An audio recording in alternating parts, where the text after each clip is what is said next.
1937 में पहली बार प्रकाशित हुआ how to win friends and influence people ने तेजी से बेस्टसेलर का दर्जा प्राप्त किया और समय के साथ एक क्लासिक बन गया। डेल कार्नेगी, जो एक सार्वजनिक बोलने और मानव संबंधों के प्रशिक्षक थे, ने इस पुस्तक के सिद्धांतों को वास्तविक जीवन के अनुभवों से विकसित किया।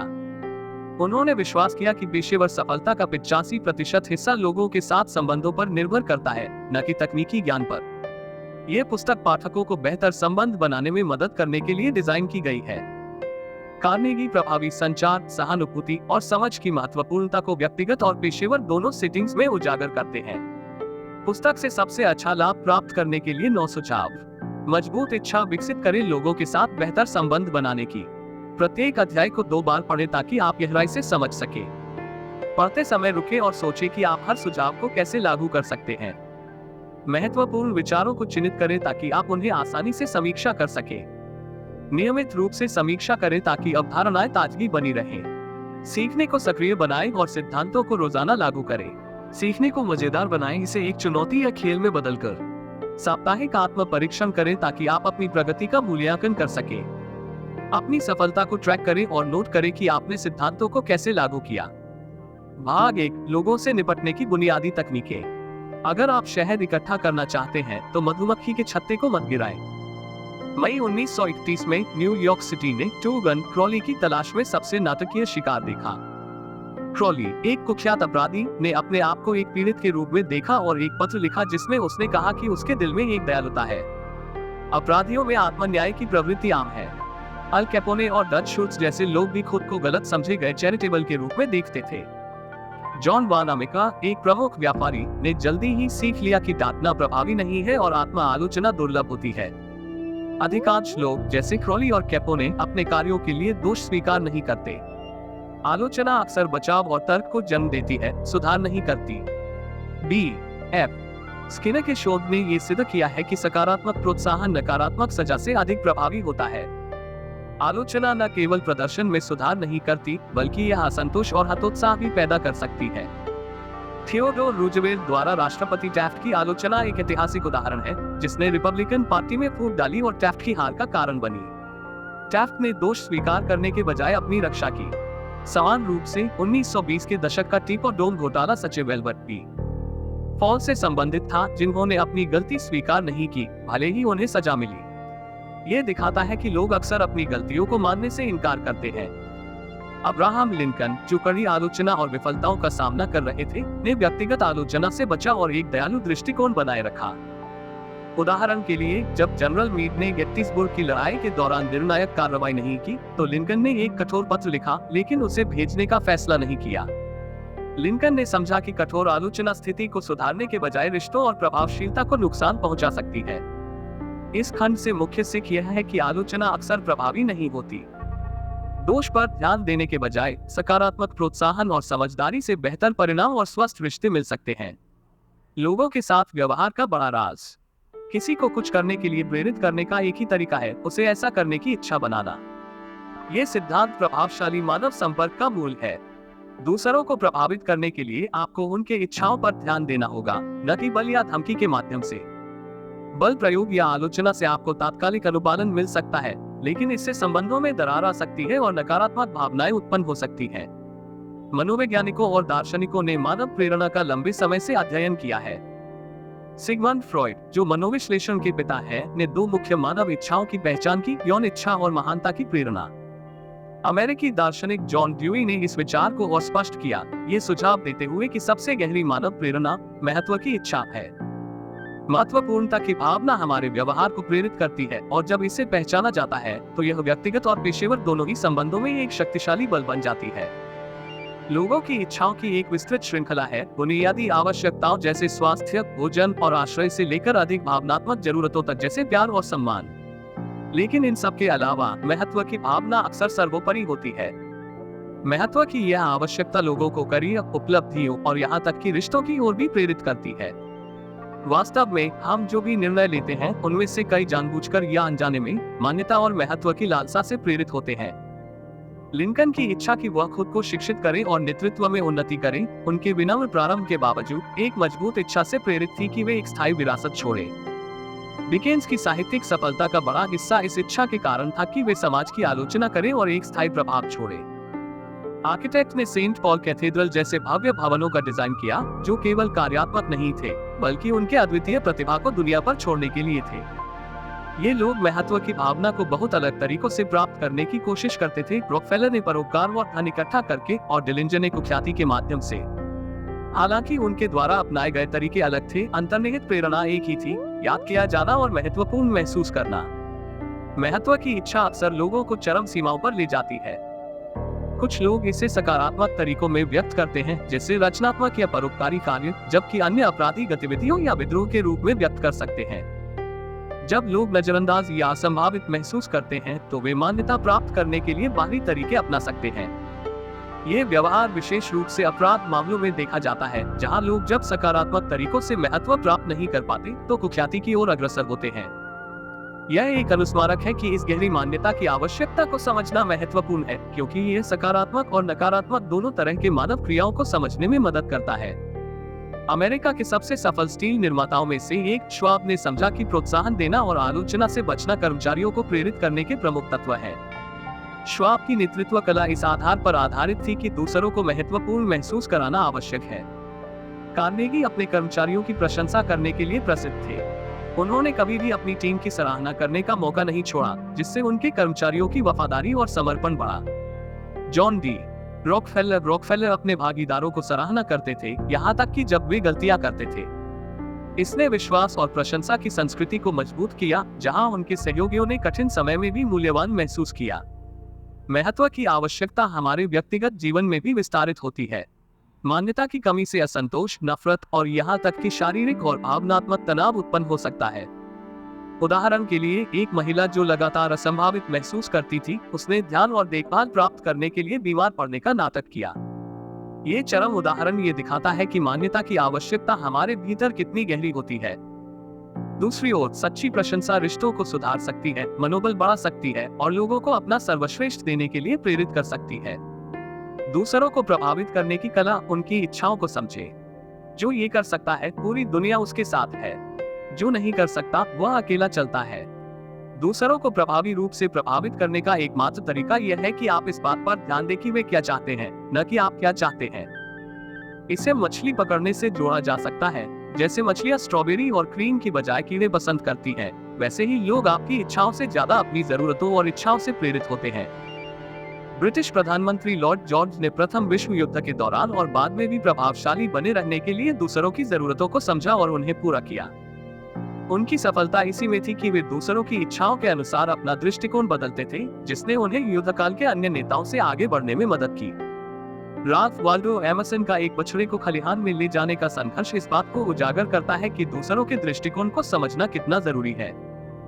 जबकि एमर्सन अपने लक्ष्य पर ध्यान केंद्रित कर रहे थे, एक आयरिश नौकरानी ने बछड़े की जरूरत को ध्यान में रखते हुए उसे अपनी उंगली चूसने का विकल्प दिया और आसानी से उसे खलिहान में ले गई। कार्नेगी, जिन्होंने बेहद गरीब परिस्थितियों से शुरुआत की थी, इस बात को समझते थे कि लोगों को प्रभावित करने का एकमात्र तरीका उनकी इच्छाओं को पूरा करना है। उन्होंने अपने भातीजों को पैसे और ध्यान के जरिए अपनी तरफ आकर्षित किया, न कि अपनी इच्छाओं के आधार पर। जब उनके बेटे टिम ने किंडरगार्टन जाने से इनकार कर दिया, तो स्टैन और उनके परिवार ने मजेदार गतिविधियों जैसे उंगली से पेंटिंग करने का माहौल बनाया। इससे टिम को स्कूल जाने में उत्साह आने लगा और उसने अगले दिन जल्दी उठकर खुद तैयार हो जाना शुरू कर दिया। किसी भी बातचीत या समझौते में इस बात पर जोर दें कि कैसे उनकी इच्छाओं को पूरा करने से उन्हें लाभ होगा। ये रणनीति हर जगह काम करती है, चाहे बच्चों के साथ हो, व्यापार साझेदारों के साथ या फिर दैनिक जीवन में। जब मुझे एक होटल द्वारा किराया 3 गुना बढ़ाने की सूचना मिली, तो मैंने गुस्सा जाहिर करने के बजाय मैनेजर से उनकी जरूरतों पर बात की। मैंने बताया कि अधिक किराया वसूलने से होटल को नुकसान होगा और उनके विज्ञापन के लिए कम दर्शक आएंगे। नतीजा ये हुआ कि किराया केवल 50% बढ़ा और मैंने बिना किसी बहस के ये छूट हासिल की। वे पत्र जो केवल लेखक की जरूरतों पर केंद्रित होते हैं, अक्सर प्रभावी नहीं होते। उदाहरण के लिए, एक खराब लिखा गया पत्र जिसमें केवल टर्मिनल के मुद्दों पर बात की गई, नकारात्मक प्रतिक्रिया का कारण बना। इसके विपरीत, एक संशोधित पत्र जिसमें ये बताया गया कि सहयोग से प्राप्तकर्ता को क्या लाभ होगा, जैसे समय पर सेवा और व्यवसाय में सुधार, अधिक प्रभावी साबित हुआ। दूसरों को मनाने या प्रभावित करने से पहले हमेशा यह विचार करें कि वे क्या चाहते हैं और उन्हें इससे क्या लाभ होगा।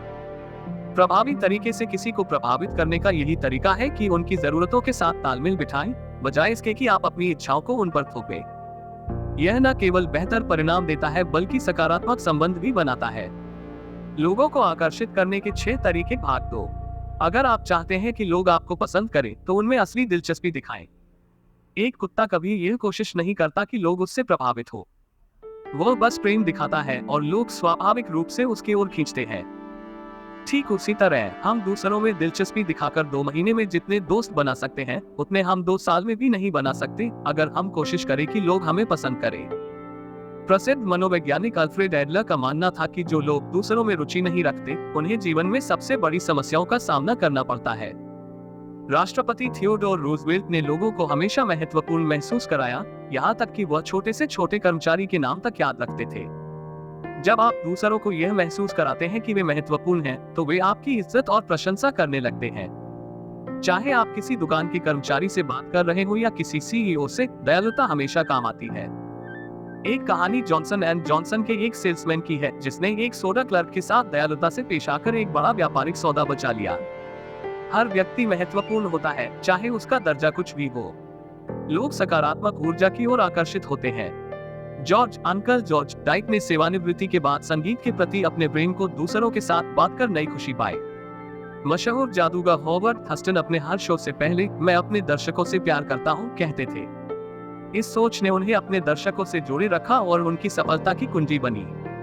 व्यक्तिगत बातें याद रखना, जैसे जन्मदिन, लोगों को खास महसूस कराता है। एक साधारण जन्मदिन की बधाई किसी के लिए अकेली बधाई हो सकती है और इससे उन पर एक गहरा प्रभाव पड़ सकता है। ये छोटे छोटे इशारे गहरे और लंबे समय तक चलने वाले रिश्तों की नींव रखते हैं। चाहे कोई राष्ट्रपति हो या एक साधारण कर्मचारी, सराहना से लोग महत्वपूर्ण महसूस करते हैं। रूजवेल्ट का आदत थी कि वह हर किसी का स्वागत करते थे, चाहे वह रसोई का कर्मचारी हो या उनका निजी सचिव। छोटी छोटी लेकिन सच्ची दयालुता के कार्य लंबे समय तक चलने वाले संबंध बनाते हैं। अगर आप दोस्त बनाना और मजबूत कनेक्शन बनाना चाहते हैं तो अपना ध्यान दूसरों पर केंद्रित करें, सच्ची परवाह दिखाएं और सकारात्मकता फैलाएं। जब आप लोगों को महत्वपूर्ण, मूल्यवान और विशेष महसूस कराते हैं तो वे स्वाभाविक रूप से आपकी ओर खींचते हैं। पहला अच्छा प्रभाव बनाने का आसान तरीका, मुस्कान। न्यूयॉर्क की एक डिनर पार्टी में एक महिला ने महंगे कपड़े पहने थे, लेकिन सबसे जरूरी चीज भूल गई, एक अच्छा और आकर्षक चेहरा। उसके चेहरे पर कड़वाहट और स्वार्थ झलक रहा था और वह इस महत्वपूर्ण सच को भूल गई, आपका चेहरा कैसा दिखता है यह आपके कपड़ों से कहीं ज्यादा मायने रखता है। चार्ल्स श्वाब, जो एक बहुत सफल व्यवसायी थे, ने अपनी मुस्कान को अपनी सफलता का सबसे बड़ा कारण बताया। उन्होंने कहा कि उनकी मुस्कान की कीमत $1 मिलियन थी। उनका व्यक्तित्व, उनकी दिलकश मुस्कान और लोगों को अपने प्रति आकर्षित करने की कला ने उन्हें सफलता की ऊंचाइयों पर पहुंचाया। एक मुस्कान ये कहती है कि आप खुश हैं, आप सामने वाले को पसंद करते हैं और आप उसे देखकर खुश हैं। मुस्कान तुरंत कनेक्शन बना देती है। जैसे एक पशु चिकित्सालय के इंतजार कक्ष में एक व्यक्ति जो बहुत अधीर था, एक बच्चे की मुस्कान से खुश हो गया और उससे बातचीत करने लगा। धीरे धीरे पूरे कमरे का माहौल बदल गया। इसी तरह किसी भी बच्चे या कुत्ते की मुस्कान स्वाभाविक रूप से लोगों का मन खुश कर देती है। एक असली और दिल से आने वाली मुस्कान की ताकत को नजरअंदाज नहीं किया जा सकता। शोध बताते हैं कि जो लोग ज्यादा मुस्कुराते हैं वे ज्यादा अच्छे प्रबंधक, शिक्षक और विक्रेता होते हैं और वे ज्यादा खुश बच्चों की परवरिश करते हैं। नियोक्ता भी एक मुस्कान वाले व्यक्ति को ज्यादा तरजीह देते हैं क्योंकि यह ग्राहक संबंधों को बेहतर बनाता है। यहाँ तक कि फोन पर भी मुस्कान का असर होता है। एक नौकरी के उम्मीदवार ने एक कंपनी को इसलिए चुना क्योंकि मैनेजर की आवाज गर्मजोशी से भरी थी और उसने खुद को स्वागत योग्य महसूस किया। अगर आप चाहते हैं कि लोग आपसे मिलकर खुश हों, तो आपको मुस्कुराना होगा। एक न्यूयॉर्क के स्टॉक ब्रोकर ने अपने अनुभव से पाया कि जब उसने मुस्कुराना शुरू किया तो उसके व्यक्तिगत और पेशेवर जीवन में सकारात्मक बदलाव आया। अगर आपको मुस्कुराने का मन नहीं हो रहा तो भी मुस्कुराए। जैसे विलियम जेम्स ने कहा था, आप जैसे महसूस करते हैं वैसा ही व्यवहार करें। आपकी खुशी आपके विचारों पर निर्भर करती है। अब्राहम लिंकन ने भी कहा था, ज्यादातर लोग उतने ही खुश होते हैं जितना वे अपने मन में ठान लेते हैं। मुस्कान न केवल आपके मूड को बदलती है बल्कि ये दूसरों के लिए भी खुशी का कारण बन सकती है। न्यूयॉर्क के एक डिपार्टमेंट स्टोर ने क्रिसमस की भीड़ के दौरान अपने कर्मचारियों और ग्राहकों को मुस्कान का महत्व समझाया।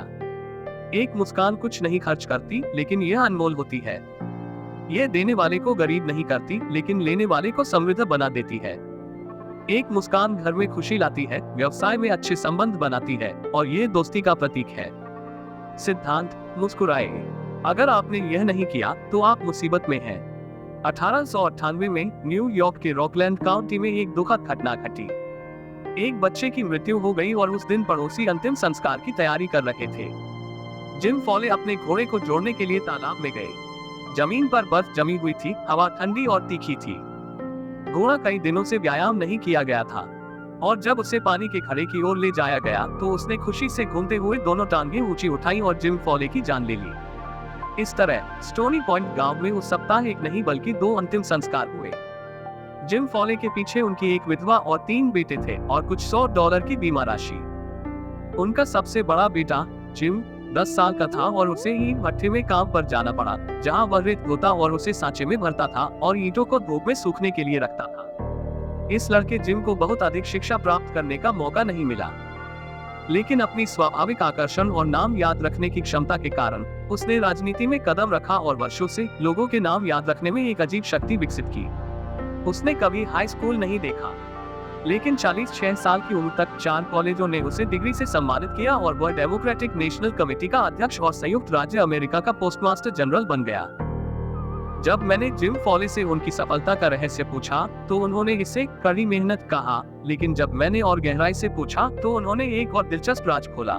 वो 50,000 पहले नाम याद रख सकता था। यह अद्भुत क्षमता 1932 में फ्रैंकलिन डी रूजवेल्ट के राष्ट्रपति अभियान को संभालने में महत्वपूर्ण साबित हुई। उनकी रणनीति में रोजाना सैकड़ों पत्र लिखना, व्यापक यात्रा करना और व्यक्तिगत रूप से लोगों से मिलना शामिल था। नाम याद रखने की उनकी प्रतिभा ने उन्हें मतदाताओं के साथ गहरा संबंध स्थापित करने और मजबूत रिश्ते बनाने में मदद की। फॉले की नाम याद रखने की प्रतिबद्धता सिर्फ व्यक्तिगत सफलता के लिए नहीं थी, बल्कि इसके पीछे एक महत्वपूर्ण सिद्धांत था। उन्होंने ये समझा कि लोग अपने नाम पर अत्यंत गर्व करते हैं और नाम याद रखना दूसरों को महत्वपूर्ण और सम्मानित महसूस कराता है। ये सिद्धांत सिर्फ फॉले के लिए नहीं था। एंड्रू कार्नेगी, स्टील किंग ने जीवन के शुरुआत में ही इसके महत्व को समझ लिया था।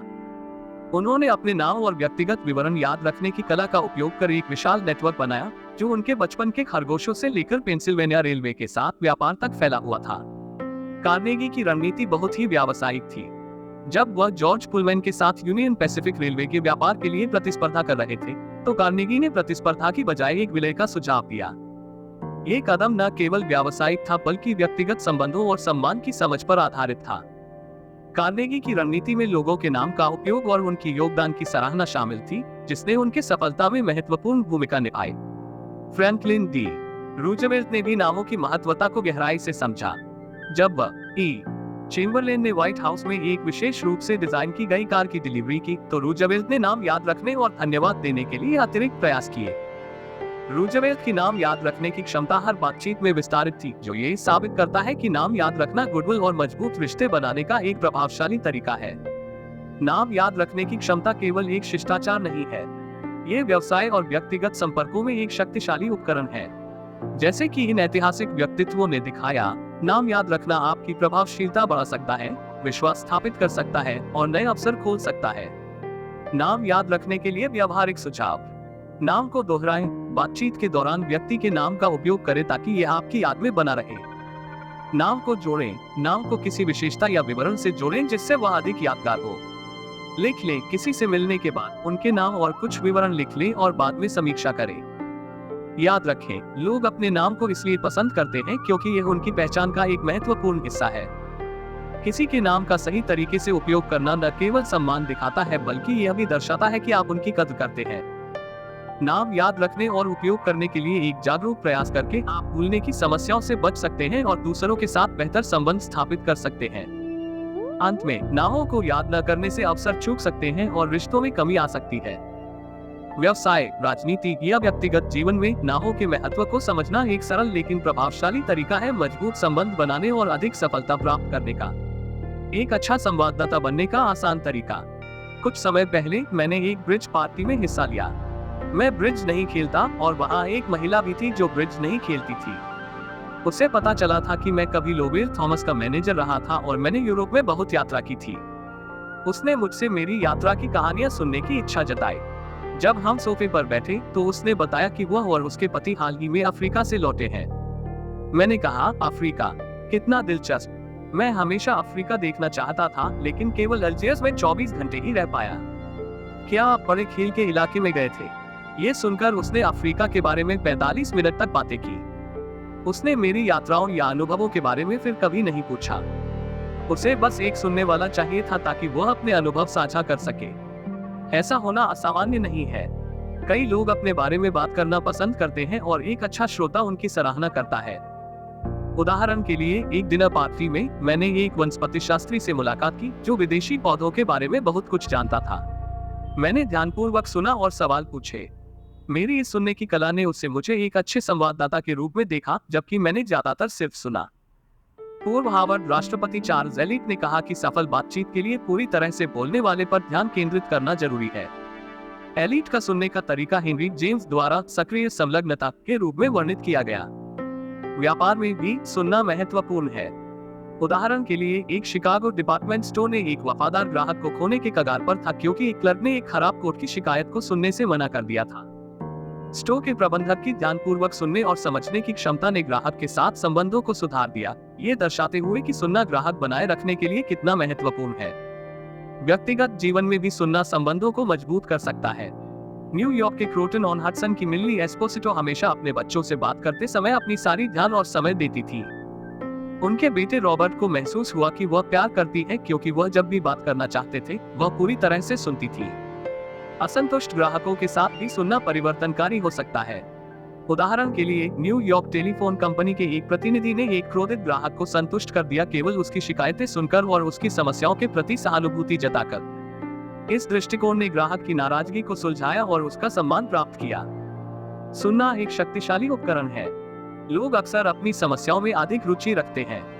यदि आप ईमानदारी से रुचि दिखाते हैं और दूसरों को अपने बारे में बात करने के लिए प्रोत्साहित करते हैं, तो आप एक बेहतर संवाददाता बन सकते हैं। दिलचस्प बनने के लिए वास्तव में रुचि दिखाएं। रोचक सवाल पूछें, दूसरों को उनकी उपलब्धियों के बारे में बात करने के लिए प्रोत्साहित करें और एक अच्छे श्रोता बने। इससे लोग महसूस करेंगे कि उनकी कद्र की जाती है और बातचीत अधिक अर्थपूर्ण होगी। लोगों की रुचि कैसे बढ़ाएं? थियोडोर रूजवेल्ट को उनके व्यापक ज्ञान और किसी भी व्यक्ति, चाहे वह कैबॉय हो या राजनीतिक, के साथ बातचीत करने की कला के लिए जाना जाता था। उनका रहस्य क्या था? जब भी वे किसी मेहमान की उम्मीद करते, वे उस रात देर तक उस विषय पर शोध करते जिसमें उनके मेहमान की रुचि थी। सफल नेता समझते हैं कि किसी की सबसे पसंदीदा चीजों के बारे में बात करना कनेक्ट करने की कुंजी है। विलियम लान फेल्प्स, एक येल प्रोफेसर, ने इस पाठ को जल्दी सीखा। एक बच्चे के रूप में जब वह नावों के बारे में उत्साहित थी, तो एक आगंतुक ने जानबूझकर इस विषय पर बातचीत की। फेल्प्स को बाद में पता चला कि आगंतुक ने केवल उसे खुश करने के लिए नावों के बारे में बात की थी, जिससे उसकी यादगार छाप बनी। एडवर्ड जे चार्लिफ, जो बॉय स्काउट काम में लगे हुए थे, ने एक अमीर व्यापारी से एक फेवर प्राप्त करने के लिए इसी रणनीति का उपयोग किया। उन्होंने पता लगाया कि व्यापारी ने $1 मिलियन का चेक फ्रेम करवा रखा था और इस पर सच्ची रुचि जताई। इस दृष्टिकोण से व्यापारी गर्म हो गया, जिसने चार्लिफ की अनुरोध को सहर्ष स्वीकार कर लिया और कई लड़कों की यूरोप यात्रा को वित्त पोषित किया। हेनरी जी डुवरॉय, जो न्यूयॉर्क के एक बेकिंग फर्म के मालिक थे, ने होटल के मैनेजर को ब्रेड बेचने में बार-बार अस्वीकृति का सामना किया। जब उन्होंने मैनेजर की रुचि की सोसाइटी के बारे में जाना, तो उन्होंने इस विषय पर बातचीत शुरू की। इस जुड़ाव ने एक सफल व्यापारिक सौदे की ओर ले गया। एडवर्ड ई हैरिमन, जो एक कठिन से पहुंचने वाले व्यापारी के साथ नौकरी की तलाश कर रहे थे, ने पहले उनकी सचिव के साथ उनकी रुचियों पर चर्चा की। इस स्नेहपूर्ण बातचीत ने एक सफल बैठक की ओर ले गया और अंततः नौकरी की पेशकश की। ये उदाहरण दिखाते हैं कि दूसरों के लिए महत्वपूर्ण विषयों पर बातचीत करना केवल रिश्ते बनाने में मदद नहीं करता, बल्कि आपसी लाभकारी परिणाम भी ला सकता है। लोगों के बारे में उन चीजों पर चर्चा करना जो उन्हें प्रिय है, रिश्तों को गहरा बनाता है और लक्ष्यों को प्राप्त करने में मदद करता है। लोगों को तुरंत अपना दोस्त कैसे बनाएं? मैं न्यूयॉर्क में 33rd स्ट्रीट और 8वीं एवेन्यू के पोस्ट ऑफिस में लाइन में खड़ा था। काउंटर के पीछे का क्लर्क ऐसा लग रहा था जैसे वो सालों से वही हुबाऊ काम कर रहा हो, पत्र तौलना, टिकट देना और चेंज वापस करना। उसके चेहरे पर ऊब साफ दिखाई दे रही थी और उसकी शारीरिक भाषा में थकान झलक रही थी। मैंने सोचा, मैं कोशिश करता हूँ कि ये आदमी मुझे पसंद करे। जाहिर है, उससे मुझे पसंद करने के लिए मुझे उसके बारे में कुछ अच्छा कहना होगा, मेरे बारे में नहीं बल्कि उसके बारे में। मैंने खुद से पूछा, ऐसा क्या है जो मैं उसमें सच में सराह सकता हूँ? पहले तो ये मुश्किल लगा क्योंकि वह एक अजनबी था। लेकिन फिर मैंने उसके बारे में कुछ देखा जो मुझे तुरंत पसंद आया। जब वह मेरा पत्र तौल रहा था तो मैंने मुस्कुराते हुए उत्साह से कहा, काश मेरे पास भी आपके जैसे बाल होते। वह हैरान होकर ऊपर देखा, उसके चेहरे पर मुस्कान आ गई। उसने नम्रता से कहा, आप पहले जैसे अच्छे नहीं रहे। मैंने जवाब दिया, मुझे तो अभी भी शानदार लग रहे हैं। वह सच में खुश हो गया। हमारी थोड़ी सी बातचीत में सहजता आ गई और जब मैं बाहर निकला तो उसने कहा, कई लोग मेरे बालों की तारीफ कर चुके हैं, लेकिन इसे सुनना हमेशा अच्छा लगता है। उस रात घर पहुंचकर मैंने सोचा कि कैसे एक सरल सच्ची तारीफ ने एक सामान्य यांत्रिक बातचीत को एक इंसानी जुड़ाव में बदल दिया। जब मैंने ये कहानी एक बार सुनाई तो किसी ने मुझसे पूछा, तुम उससे क्या चाह रहे थे? ये सवाल मुझे चौंका गया। मैं उससे क्या चाह रहा था? सच तो यह है, अगर हम इतने स्वार्थी हैं कि बिना कुछ पाने के खुशी या प्रशंसा नहीं बांट सकते, तो हम रिश्तों में विफलता का रास्ता चुन रहे हैं। हाँ, मैं उस बातचीत से कुछ चाहता था, लेकिन वह ठोस नहीं था। जो मैंने पाया वह अनमोल था, किसी का दिन थोड़ा बेहतर बना देने का एहसास। वह एहसास आपको उस पल के बीतने के बाद भी लंबे समय तक साथ रहता है। यहाँ एक महत्वपूर्ण जीवन सिद्धांत है, जिसे अगर हम अपनाते हैं तो अनगिनत दोस्त और खुशियां हमारी ओर खींचती चली आती हैं। और अगर इसे तोड़ते हैं तो हम जीवन में मुसीबतों को बुलावा देते हैं। ये सिद्धांत सरल है, हमेशा दूसरे व्यक्ति को महत्वपूर्ण महसूस कराए। हजारों सालों से दार्शनिक मानव रिश्तों के बारे में सोचते आ रहे हैं और इस लंबे चिंतन में से एक ही सच्चाई सामने आई है। यह नई नहीं है, यह उतनी ही पुरानी है जितनी मानवता। ज़रथुस्त्र ने इसे 2500 साल पहले अपने अनुयायियों को सिखाया था। कन्फ्यूशियस ने इसे 24 सदियों पहले चीन में प्रचारित किया। बुद्ध ने इसे गंगा किनारे फैलाया और ईसा मसीह ने इसे एक शक्तिशाली वाक्य में समेट दिया, दूसरों के साथ वैसा ही करो जैसा तुम चाहते हो कि लोग तुम्हारे साथ करें। हम सभी सराहना, मान्यता और एक महत्वपूर्ण होने की भावना की लालसा रखते हैं। हमें सस्ती, झूठी चापलूसी नहीं चाहिए, लेकिन हम सच्ची, दिल से की गई प्रशंसा की गहरी चाह रखते हैं। यह मानव स्वभाव का सबसे गहरा सिद्धांत है, जैसा कि विलियम जेम्स ने कहा। तो हम इस स्वर्ण नियम को कैसे लागू कर सकते हैं? कब, कहां? जवाब है हर समय, हर जगह। उदाहरण के लिए डेविड जी स्मिथ, जो विस्कॉन्सिन के ओकले में रहते थे, एक बार एक चैरिटी कॉन्सर्ट की कहानी सुनाते हैं। वहां दो बूढ़ी महिलाएं, जो दोनों खुद को जिम्मेदार मानती थी, चुपचाप रिफ्रेशमेंट स्टॉल के पास खड़ी थी। डेविड ने उन पर अधिकार जताने के बजाय एक महिला को नकदी बॉक्स थमाते हुए कहा, मैं गणित में अच्छा नहीं हूँ, अगर आप पैसे संभाल लेंगी तो मुझे बहुत मदद मिलेगी। फिर उन्होंने दूसरी महिला से कहा कि वह कुछ किशोरों को रिफ्रेशमेंट सर्व करना सिखा दे।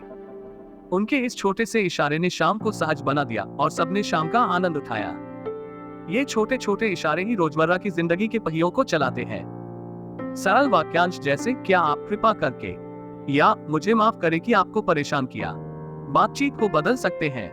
ये वाक्य दूसरों के प्रति सम्मान और उनकी महत्ता को दर्शाते हैं। उदाहरण के लिए हॉलकैन, जो द मैंक्समैन के प्रसिद्ध लेखक थे, ने एक बार दाते गैब्रियल रोसेट्टी की कविताओं की प्रशंसा करते हुए एक पत्र भेजा। रोसेट्टी इस सच्ची प्रशंसा से प्रभावित होकर कैन को लंदन में अपने सचिव के रूप में काम करने का निमंत्रण दिया। यह अवसर कैन के जीवन को बदलने वाला साबित हुआ और वह अपने समय के सबसे सफल लेखकों में से एक बन गए। एक सच्ची प्रशंसा ने उनके लिए दरवाजे खोल दिए, ये दिखाते हुए कि ईमानदार सराहना कितनी शक्तिशाली हो सकती है। एक और कहानी साझा करता हूँ जो ये दिखाती है कि किसी को महत्वपूर्ण महसूस कराने से उनका जीवन कैसे बदल सकता है।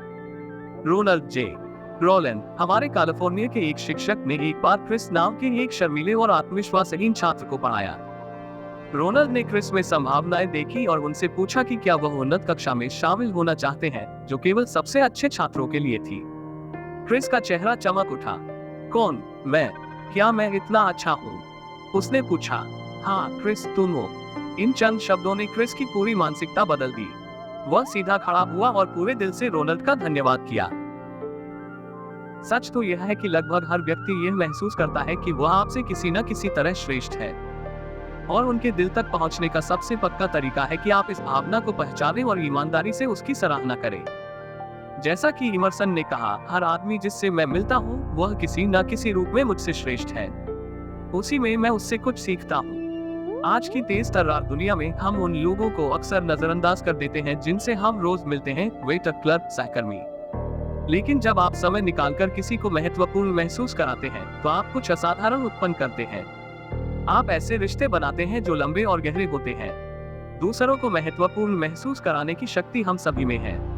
चाहे तारीफ के जरिए हो, एक अच्छा शब्द कहकर हो, या बस ध्यान से सुनकर, ये छोटे छोटे काम ऐसी सकारात्मक तरंगे पैदा कर सकते हैं जो उनके जीवन और हमारे जीवन दोनों को समृद्ध करती हैं।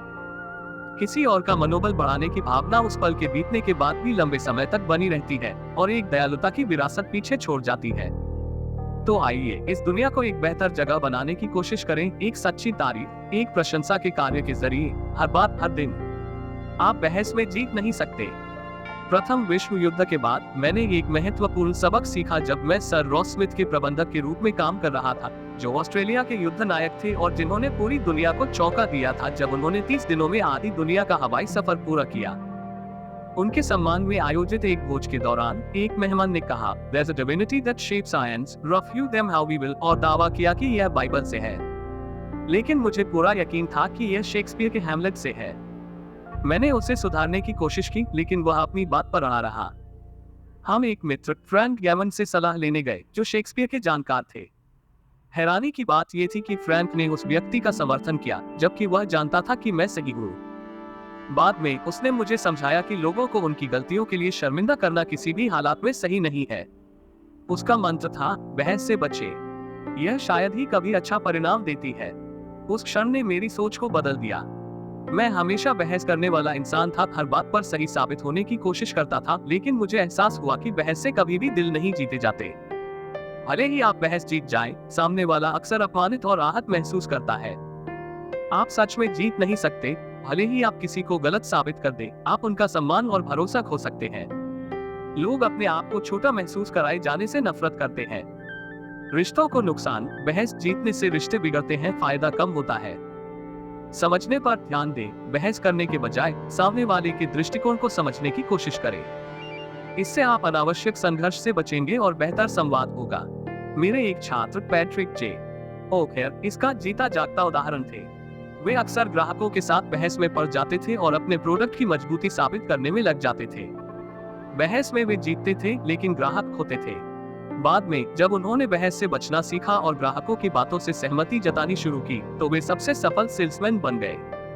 उन्होंने बहस करने के बजाय ग्राहकों की बातों से सहमति जताई और धीरे धीरे अपने प्रोडक्ट की खासियतों पर बातचीत की। असहमति लाभदायक हो सकती है, अलग अलग राय से घबराए नहीं। वे आपको सही दिशा में जाने में मदद कर सकती हैं। शांत रहें और संयम बनाए रखें। असहमति में रक्षात्मक होने की प्रवृत्ति से बचें। पहले सुने, जवाब देने से पहले सामने वाले की पूरी बात ध्यान से सुने। साझा बिंदु खोजें, उन बातों पर ध्यान दें जिनसे आप सहमत हैं, न कि जिनसे आप असहमत हैं। गलतियां माने, ईमानदारी से अपनी गलतियां स्वीकार करें। इससे सामने वाले का गुस्सा कम हो जाता है। समझ बनाने की कोशिश करें, धैर्य और सहानुभूति से काम लें, दीवारें नहीं पुल बनाएं। तुरंत प्रतिक्रिया देने से बचें, दोनों पक्षों पर विचार करने के लिए समय लें ताकि आप बेहतर निर्णय ले सकें। बुद्ध ने कहा था, घृणा का अंत घृणा से नहीं बल्कि प्रेम से होता है। इसी तरह गलतफहमियों का अंत बहस से नहीं बल्कि कूटनीति, सहानुभूति और समझ से होता है। सिद्धांत 1, बहस में जीतने का एकमात्र तरीका है कि बहस से बचें। दुश्मन बनाने का पक्का तरीका और इसे कैसे टाला जाए।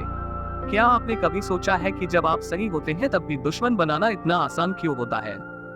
किसी को ये बताना कि वे गलत हैं, चाहे आप कितने ही सही क्यों ना हो, तुरंत विरोध पैदा कर देता है और बातचीत बंद हो जाती है। यहाँ एक महत्वपूर्ण सीख है, यदि आप दुश्मन नहीं बनाना चाहते हैं तो सीधे टकराव से बचें। इसके बजाय सावधानी पूर्वक बात करें और उन्हें खुद सच खोजने दें। कोई भी यह नहीं सुनना चाहता कि वे गलत हैं। जब आप किसी के विश्वास को चुनौती देते हैं तो आप उनकी बुद्धि, गर्व और आत्मसम्मान पर हमला कर रहे होते हैं। लोग अपनी स्थिति की रक्षा करते हैं, चाहे वे कितने भी गलत हो। जैसे ही आप कहते हैं तुम गलत हो, बातचीत तथ्यों से हटकर भावनाओं पर चली जाती है। बहस जीतना असंभव हो जाता है। विनम्रता जादू का काम करती है। महान नेता जैसे थियोडोर रूजवेल्ट मानते थे कि वे हमेशा सही नहीं होते। अगर आप सिर्फ 55% समय सही हो सकते हैं तो भी आप जीवन में शानदार सफलता पा सकते हैं। इसलिए बहस करने की बजाय इन शब्दों का उपयोग करें, मैं गलत हो सकता हूँ, आइए एक साथ तथ्यों की जांच करें। ये शब्द तुरंत तनाव कम करते हैं और सहयोग की भावना पैदा करते हैं। लोगों को खुद निष्कर्ष निकालने दें। महान दार्शनिकों गैलीलियो, सुकरात और बेंजामिन फ्रैंकलिन ने यह विश्वास किया कि लोग तब अपनी राय बदलने की अधिक संभावना रखते हैं जब वे खुद उस निष्कर्ष पर पहुंचते हैं। इसलिए बातचीत को सावधानी पूर्वक संचालित करें। मैं साबित करूंगा कि तुम गलत हो कहने के बजाय मैं आपकी बात समझता हूँ, लेकिन इसे इस दृष्टिकोण से देखें कहें। आप देखेंगे कि लोग कितने खुले हो जाते हैं। वास्तविक जीवन के उदाहरण इसे साबित करते हैं। एक कार डीलर जिसने ग्राहकों से संभावित गलतियों को स्वीकार करना शुरू किया और उनकी चिंताओं को साझा करने का निमंत्रण दिया, उसने देखा कि गुस्से ठंडे पड़ गए और विवाद खत्म हो गए। वास्तव में कुछ ग्राहकों ने इस सम्मानजनक व्यवहार के कारण नए क्लाइंट्स भी लाए। ये दृष्टिकोण केवल समस्याओं को हल नहीं करता, ये निष्ठा भी बनाता है। काम की जगह पर असहमति कैसे संभालें? व्यवसाय में अपने विचार थोपना उल्टा पड़ सकता है। काथरीन अल्लरेड, एक पर्यवेक्षक, ने यह बात मुश्किल से सीखी जब उन्होंने प्रबंधन को ये बताते हुए अपनी नई प्रणाली लागू करने की कोशिश की कि वे गलत थे, तो वे असफल रही। हालांकि जब उन्होंने उनकी राय मांगी और उन्हें समाधान को आकार देने दिया, तो उनकी योजना को जोरदार समर्थन मिला। सम्मान के बिना कोई मनवाना संभव नहीं। किसी भी परिस्थिति में ये स्वीकार करना कि आप गलत हो सकते हैं, दूसरों को भी अपनी स्थिति पर पुनर्विचार करने के लिए प्रोत्साहित करता है। भले ही आप जानते हो कि कोई गलत है, प्रश्न पूछें, सुनें और उन्हें धीरे धीरे अपनी दृष्टिकोण पर पुनर्विचार करने के लिए प्रेरित करें। मुद्दा यह नहीं है कि आप सही हैं या नहीं, बल्कि यह है कि बातचीत को खुला और सम्मानजनक बनाए रखें।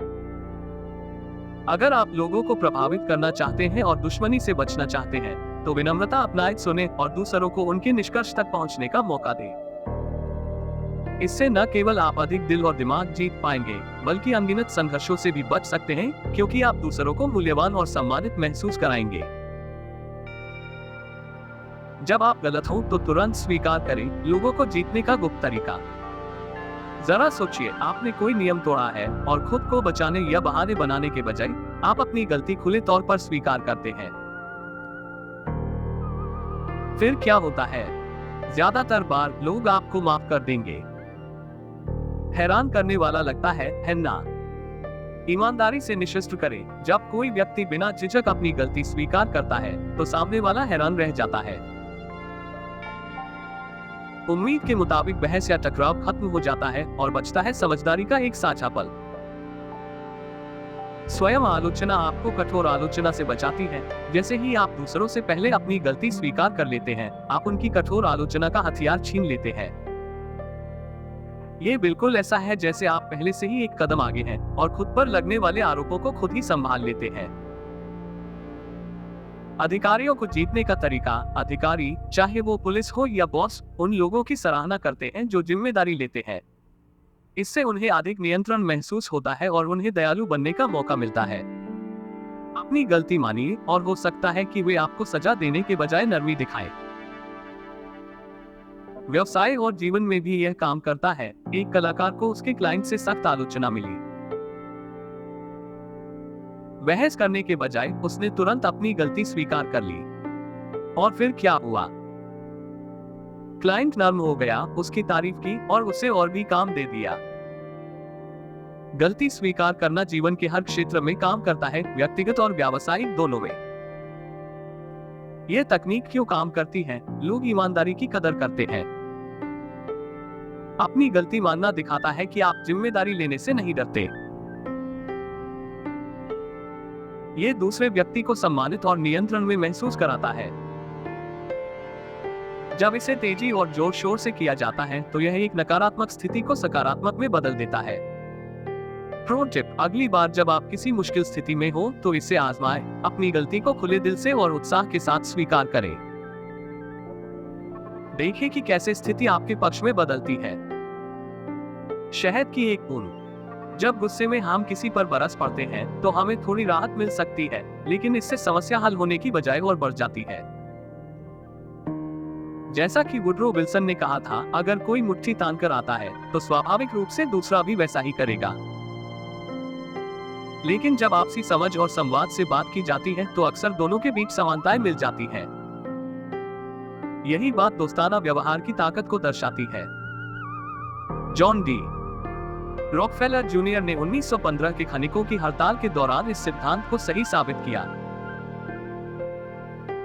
खानिक उन्हें नफरत से देखते थे, फिर भी रॉकफेलर ने एक सम्मानजनक और दोस्ताना स्वर में अपनी बात कही।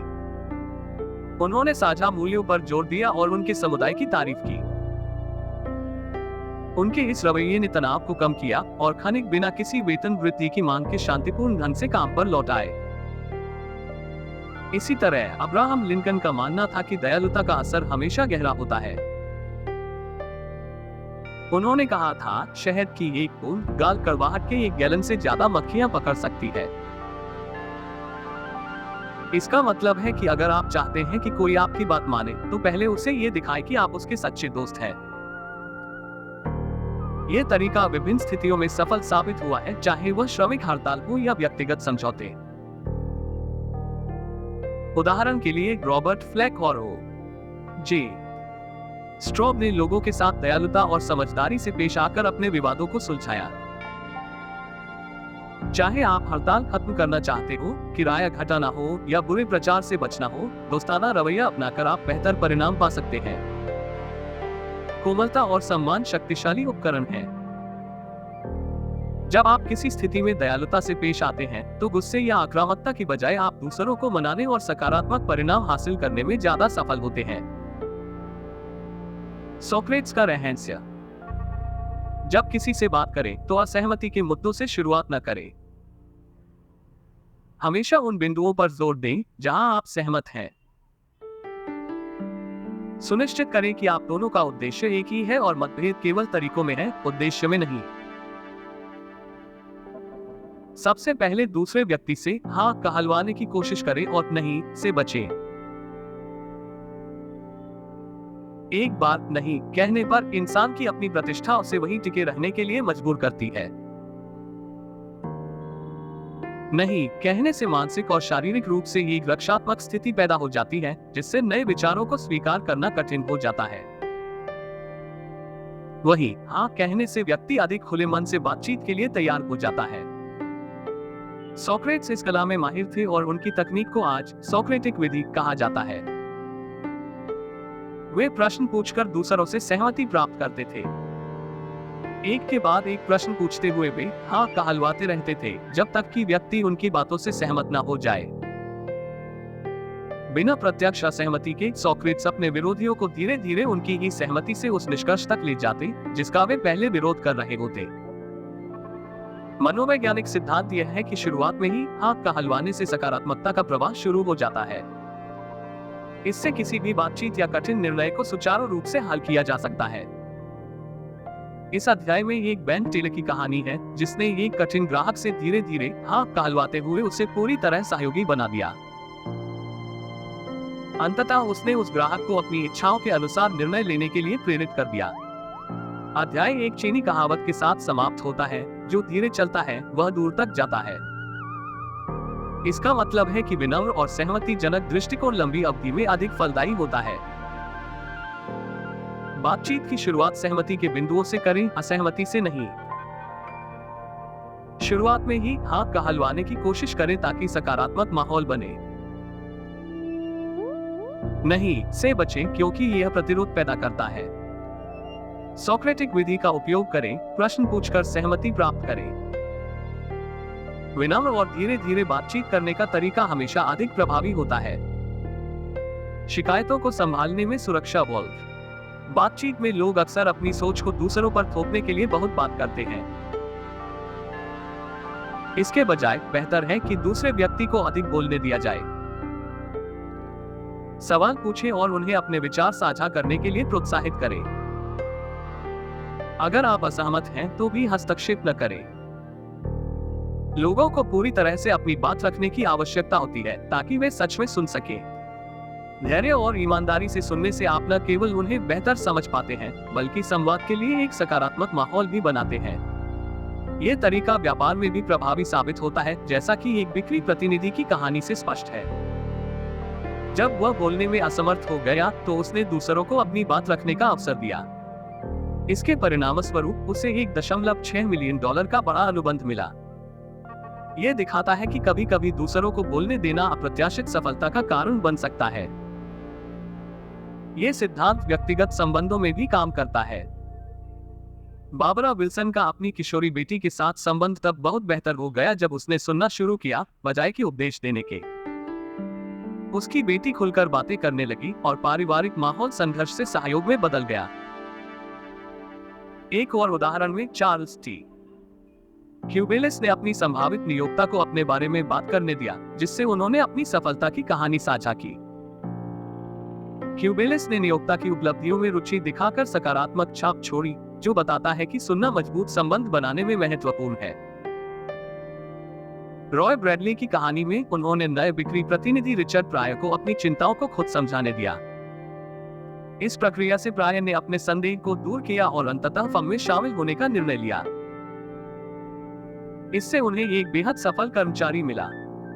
अंत में हेनरिएटा जी की कहानी एक प्लेसमेंट काउंसलर की है, जो दिखाती है कि दूसरों को अपनी उपलब्धियों के बारे में बात करने देना कितना महत्वपूर्ण है। अधिक सुनने और कम बोलने के द्वारा हेनरिएटा ने अपने सहयोगियों के साथ संबंधों में सुधार किया और उनकी दोस्ती और सम्मान प्राप्त किया। दूसरे व्यक्ति को अपनी बात पूरी तरह से रखने दें। असहमत होने पर भी हस्तक्षेप न करें, धैर्य रखें। यह तकनीक व्यापार और व्यक्तिगत स्थितियों दोनों में काम करती है। अधिक सुनकर आप मजबूत और सकारात्मक संबंध बना सकते हैं। सहयोग कैसे प्राप्त करें? सहयोग बढ़ाने के लिए यह महत्वपूर्ण है कि आप दूसरों को यह महसूस कराएं कि वे अपने निष्कर्षों पर खुद पहुंच रहे हैं, बजाय इसके कि आप उन पर अपने विचार थोपें। लोग अपनी खोजों पर अधिक विश्वास करते हैं, बजाय इसके कि उन्हें सीधे सुझाव दिए जाए। अडोल्फ सेल्स, एक बिक्री प्रबंधक, एक निराश टीम का सामना कर रहे थे। उन्होंने एक बैठक बुलाकर उनसे पूछा कि वे उनसे क्या उम्मीद रखते हैं और फिर पूछा कि वे उनसे क्या उम्मीद कर सकते हैं। इस दृष्टिकोण ने टीम में एक नया आत्मविश्वास और प्रतिबद्धता पैदा की, जिससे बिक्री में शानदार वृद्धि हुई। इसी तरह यूजीन वेसन, एक कलाकार, ने सीखा कि जब वह अपने विचारों को एक खरीदार पर थोपता था तो वह सफल नहीं हो पाता था। कई असफल प्रयासों के बाद उसने अपनी रणनीति बदली और खरीदार से अपने अधूरे स्केच पर सुझाव मांगे।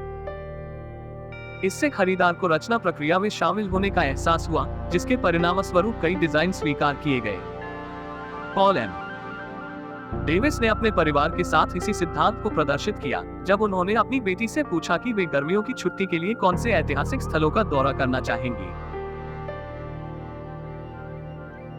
इस दृष्टिकोण ने सभी की सहमति से यात्रा तय करने में मदद की, क्योंकि हर कोई निर्णय प्रक्रिया में शामिल महसूस कर रहा था। एक एक्स-रे उपकरण निर्माता ने अस्पताल के डॉक्टर से नए उपकरण पर सलाह मांगी, बजाय इसके कि उसे बेचने की कोशिश की जाए। डॉक्टर ने मूल्यवान महसूस किया और अंततः उपकरण खरीदने का निर्णय लिया, मानते हुए कि यह उसकी अपनी विचारधारा थी। कोलोनल एडवर्ड एम हाउस ने राष्ट्रपति वुडरो विल्सन को प्रभावित करने के लिए विचारों को सीधे प्रस्तुत करने के बजाय धीरे धीरे बीज बोने की तकनीक का उपयोग किया। इस तकनीक ने विल्सन को अपने विचारों का मालिकाना एहसास कराया, जिससे प्रभावी सहयोग हुआ। दूसरे व्यक्ति को यह महसूस कराए कि विचार उनका है। यह सिद्धांत विभिन्न संदर्भों में लागू किया जा सकता है, व्यापार से लेकर पारिवारिक जीवन तक, जो सहयोग और प्रतिबद्धता को बढ़ाता है। सहयोग कैसे प्राप्त करें? सहयोग बढ़ाने के लिए यह महत्वपूर्ण है कि आप दूसरों को यह महसूस कराएं कि वे अपने निष्कर्षों पर खुद पहुंच रहे हैं, बजाय इसके कि आप उन पर अपने विचार थोपें। लोग अपनी खोजों पर अधिक विश्वास करते हैं, बजाय इसके कि उन्हें सीधे सुझाव दिए जाए। अडोल्फ सेल्स, एक बिक्री प्रबंधक, एक निराश टीम का सामना कर रहे थे। उन्होंने एक बैठक बुलाकर उनसे पूछा कि वे उनसे क्या उम्मीद रखते हैं और फिर पूछा कि वे उनसे क्या उम्मीद कर सकते हैं। इस दृष्टिकोण ने टीम में एक नया आत्मविश्वास और प्रतिबद्धता पैदा की, जिससे बिक्री में शानदार वृद्धि हुई। इसी तरह यूजीन वेसन, एक कलाकार, ने सीखा कि जब वह अपने विचारों को एक खरीदार पर थोपता था तो वह सफल नहीं हो पाता था। कई असफल प्रयासों के बाद उसने अपनी रणनीति बदली और खरीदार से अपने अधूरे स्केच पर सुझाव मांगे। इससे खरीदार को रचना प्रक्रिया में शामिल होने का एहसास हुआ, जिसके परिणामस्वरूप कई डिजाइन स्वीकार किए गए। पॉल एम डेविस ने अपने परिवार के साथ इसी सिद्धांत को प्रदर्शित किया जब उन्होंने अपनी बेटी से पूछा कि वे गर्मियों की छुट्टी के लिए कौन से ऐतिहासिक स्थलों का दौरा करना चाहेंगी। इस दृष्टिकोण ने सभी की सहमति से यात्रा तय करने में मदद की, क्योंकि हर कोई निर्णय प्रक्रिया में शामिल महसूस कर रहा था। एक एक्स-रे उपकरण निर्माता ने अस्पताल के डॉक्टर से नए उपकरण पर सलाह मांगी, बजाय इसके कि उसे बेचने की कोशिश की जाए। डॉक्टर ने मूल्यवान महसूस किया और अंततः उपकरण खरीदने का निर्णय लिया, मानते हुए कि यह उसकी अपनी विचारधारा थी। Colonel Edward M. हाउस ने राष्ट्रपति वुडरो विल्सन को प्रभावित करने के लिए विचारों को सीधे प्रस्तुत करने के बजाय धीरे-धीरे बीज बोने की तकनीक का उपयोग किया।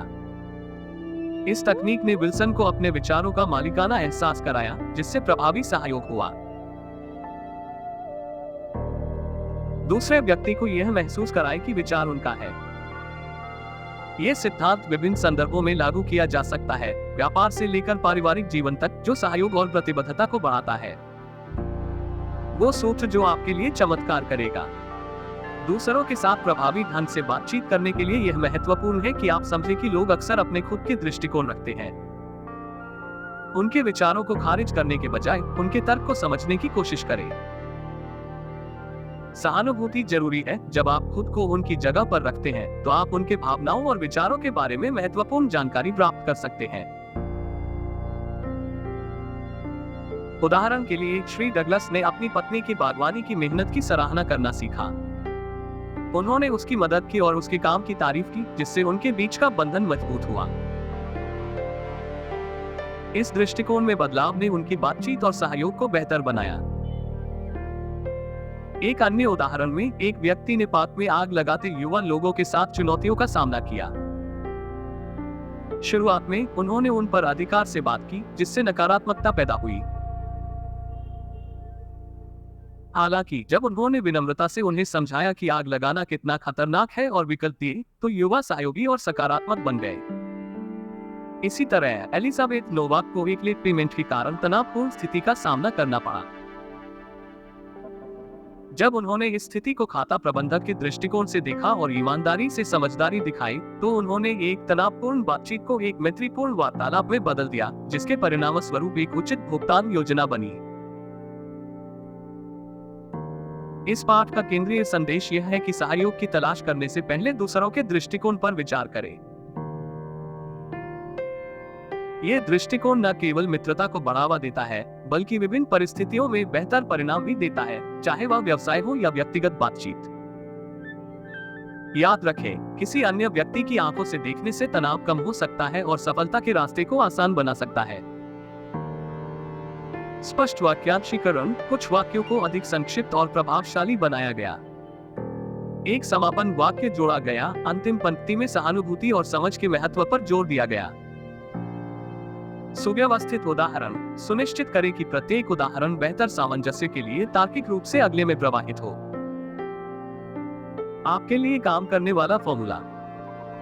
दूसरों के साथ प्रभावी ढंग से बातचीत करने के लिए याद रखें कि लोग अक्सर अपने खुद के दृष्टिकोण रखते हैं, और यह जरूरी है कि हम उन्हें नजरअंदाज न करें। अपने विचार थोपने के बजाय उनके तर्क को समझने की कोशिश करें। सहानुभूति महत्वपूर्ण है। उनके जूतों में कदम रखकर उनके भावनाओं और विचारों की अंतर्दृष्टि प्राप्त करें। उदाहरण के लिए, श्री डगलस ने अपनी पत्नी के बागवानी के प्रयासों को सराहना करना सीखा, जब उन्होंने उनकी मदद की और उनके काम की तारीफ की, जिससे उनके बीच एक मजबूत बंधन बना। इस दृष्टिकोण में बदलाव ने बेहतर संवाद और सहयोग की अनुमति दी। एक और स्थिति में, एक व्यक्ति ने पार्क में युवाओं द्वारा आग लगाने की चुनौती का सामना किया। शुरू में उन्होंने उन पर अधिकार का प्रयोग किया, जिससे नाराजगी पैदा हुई। हालांकि जब उन्होंने अधिक सहानुभूतिपूर्ण तरीके से उन्हें संबोधित करना सीखा, खतरे को समझाते हुए और विकल्प पेश करते हुए, युवाओं ने सहयोगी और ग्रहणशीलता दिखाए। इसी प्रकार एलिजाबेथ नोवाक ने एक देर से भुगतान की तनावपूर्ण स्थिति का सामना किया। जब उन्होंने खाता प्रबंधक के दृष्टिकोण से देखना शुरू किया और समझदारी से पेश आए, तो उन्होंने एक तनावपूर्ण बातचीत को अधिक अनुकूल में बदल दिया, जिससे एक प्रबंधनीय भुगतान योजना बनी। केंद्रीय पाठ यह है कि सहयोग की मांग करने से पहले दूसरों के दृष्टिकोण पर विचार करें। यह दृष्टिकोण न केवल सद्भावना को बढ़ावा देता है, बल्कि विभिन्न परिस्थितियों में बेहतर परिणाम भी लाता है, चाहे वह व्यवसाय हो या व्यक्तिगत बातचीत। याद रखें, किसी अन्य व्यक्ति की आंखों से देखना तनाव को कम कर सकता है और सफलता के मार्ग को प्रशस्त कर सकता है। सभी को पसंद आने वाला एक अपील। मैं मिसौरी में जेसी जेम्स के इलाके के किनारे पला बड़ा और किर्नी में जेम्स फार्म का दौरा कर रहा था, जहां जेसी जेम्स का बेटा रह रहा था। उसकी पत्नी ने मुझे बताया कि कैसे जेसी ने ट्रेन लूटे और डकैती करने वाले पड़ोसी किसानों को उनके बकाये के पैसे दिए। सी जेम्स, शायद आपके पास एक आदर्श जिकवादी पहचान थी, ठीक वैसे ही जैसे डच शुल्टुगन, क्रॉली, अल कैपोन और कई अन्य समसामयिक अपराध गॉडफादर जो उसके बाद आए। सच तो यह है कि हर कोई जिसे आप प्राप्त कर रहे हैं, आपके पास बहुत महत्वपूर्ण लेबल है और आपका प्रशासन महान है। रणबीर मोगन ने देखा कि किसी व्यक्ति के पास एक चीज होने के दो कारण होते हैं, एक जो अच्छा लगता है और वास्तविक कारण जो वे अपने पास रखते हैं। हम सभी दिल से आदर्शवादी हैं, हम अच्छे दिखने वाले गुणों पर ध्यान देना पसंद करते हैं। इसलिए लोगों को शामिल करने के लिए उनके सर्वोत्तम उद्देश्यों को बढ़ावा दें। क्या ये व्यवसाय में काम करने के लिए बहुत आदर्शवादी है? आइए देखते हैं। हम हैमिल्टन जे फेरल का मामला लेते हैं, जो पेंसिल्वेनिया के ग्लेनोल्डन में फेरल मिशेल कंपनी में है। उन्हें एक किराएदार का सामना करना पड़ा जो बिना किसी चेतावनी के स्थान पर रखना चाहता था, जबकि उनके पास 4 महीने का समय शेष था।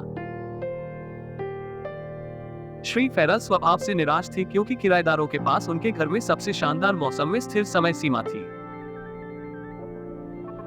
सामान्य तौर पर वह किराएदार के साथ सीधे सामने आते हैं और उन्हें उनके एकाकी की याद दिलाते हैं। हालांकि क्रोध के साथ प्रतिक्रिया करने के बजाय उनका एक अलग दृष्टिकोण था। उन्होंने कहा, श्री डॉक्टर, मैं आपकी कहानी कहता हूँ और मुझे अभी भी कोई संकेत नहीं मिला है कि आपको जाना चाहिए, लेकिन मुझे पता है कि आप अपने शब्दों के आदमी हैं। मैं एक जुआ प्रतियोगिता को तैयार हूँ। उन्होंने कुछ दिनों के लिए किराए पर विचार करने का प्रस्ताव दिया। यदि वह अगले महीने की शुरुआत में अभी भी जाने का इरादा रखता है, तो श्री फेरल ने उसे अंतिम निर्णय दिया, ये स्वीकार करते हुए कि उन्होंने किराएदार के चरित्र का गलत आकलन किया। जब नया महीना आया तो किराएदार ने व्यक्तिगत रूप से अपना व्यापारी खरीदा और कहा कि उसने और उसकी पत्नी ने इस बारे में चर्चा की और यह निर्णय लिया कि रुकना ही पसंद किया जाएगा। जब लेट लॉर्ड नॉर्थक्लिफ ने एक आदर्श तस्वीर न छापने का त्याग किया, तो उन्होंने राष्ट्र के प्रति सम्मान की अपील करते हुए कहा, कृपया मेरी उस तस्वीर को फिर से न छापे। मेरी पत्नी को ये पसंद नहीं है। इसी तरह जब जॉन डी मेयर ने अपने बच्चों के लिए फायदे की चाहत का प्रकाशन किया, तो उन्होंने स्टॉस के पितृत्व के भावनाओं की अपील की, चिल्लाते हुए कहा, आपके अपने बच्चे हैं और आप जानते हैं कि बच्चों के लिए बहुत अधिक प्रचार किया जाता है। साइरस एच के कर्टिस ने अपने प्रकाशन में विश्वसनीयता का साक्षात्कार लिया, जिससे वह अपने योगदान को बड़े पैमाने पर स्नातक का भुगतान नहीं कर पा रहे थे। उन्होंने अपने उच्च प्रेरणाओं की अपील की, यहाँ तक कि लुइसा में एल्कोट को उनके लिए किराए के लिए इस साइड में सफल रहे, न कि उन्हें पैसे की दीक्षा देकर, बल्कि उनके पसंदीदा चरित्र को पैसे के नेतृत्व का वादा करके। कुछ लोग कह सकते हैं कि इस तरह से मशहूर लोगों के लिए ठीक है, लेकिन ये छूट में लागू नहीं होती। जबकि यह सच है कि हर व्यक्ति के लिए हर दृष्टिकोण काम नहीं करना चाहता। यदि आप अपने वर्तमान लक्ष्यों से सहमत नहीं हैं, तो नए नामांकन के साथ प्रयोग क्यों न करें। एक बार एक क्रेडिट विभाग को लाभ का सामना करना पड़ा क्योंकि उन्हें सीधे तौर पर बताया गया था कि उन्हें भुगतान किया गया है, बिना उनके समाधान के। जब जेम्स एल थॉमस ने इस पर ध्यान केंद्रित किया, तो उन्होंने एक अधिक सहानुभूतिपूर्ण दृष्टिकोण से प्रत्येक ग्राहक की स्थिति को समझने का प्रयास किया। इस दृष्टिकोण में परिवर्तनों के कारण सफल समाधान प्राप्त हुए और ग्राहक की खुशी से अपने बिल का भुगतान किया गया।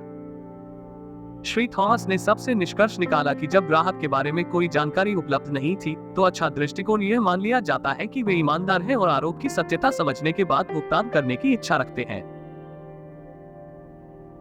अधिकांश लोग अपनी पत्रिका को पूरा करना चाहते हैं और उन्हें सम्मान और प्रतिष्ठा के साथ व्यवहार करने से सकारात्मक परिणाम मिल सकते हैं। हम आज नाटकीयता के दौर में जी रहे हैं। आज के समय में सिर्फ सच बोलना पर्याप्त नहीं है। आपकी बात को जीवंत, दिलचस्प और नाटकीय बनाना पड़ता है।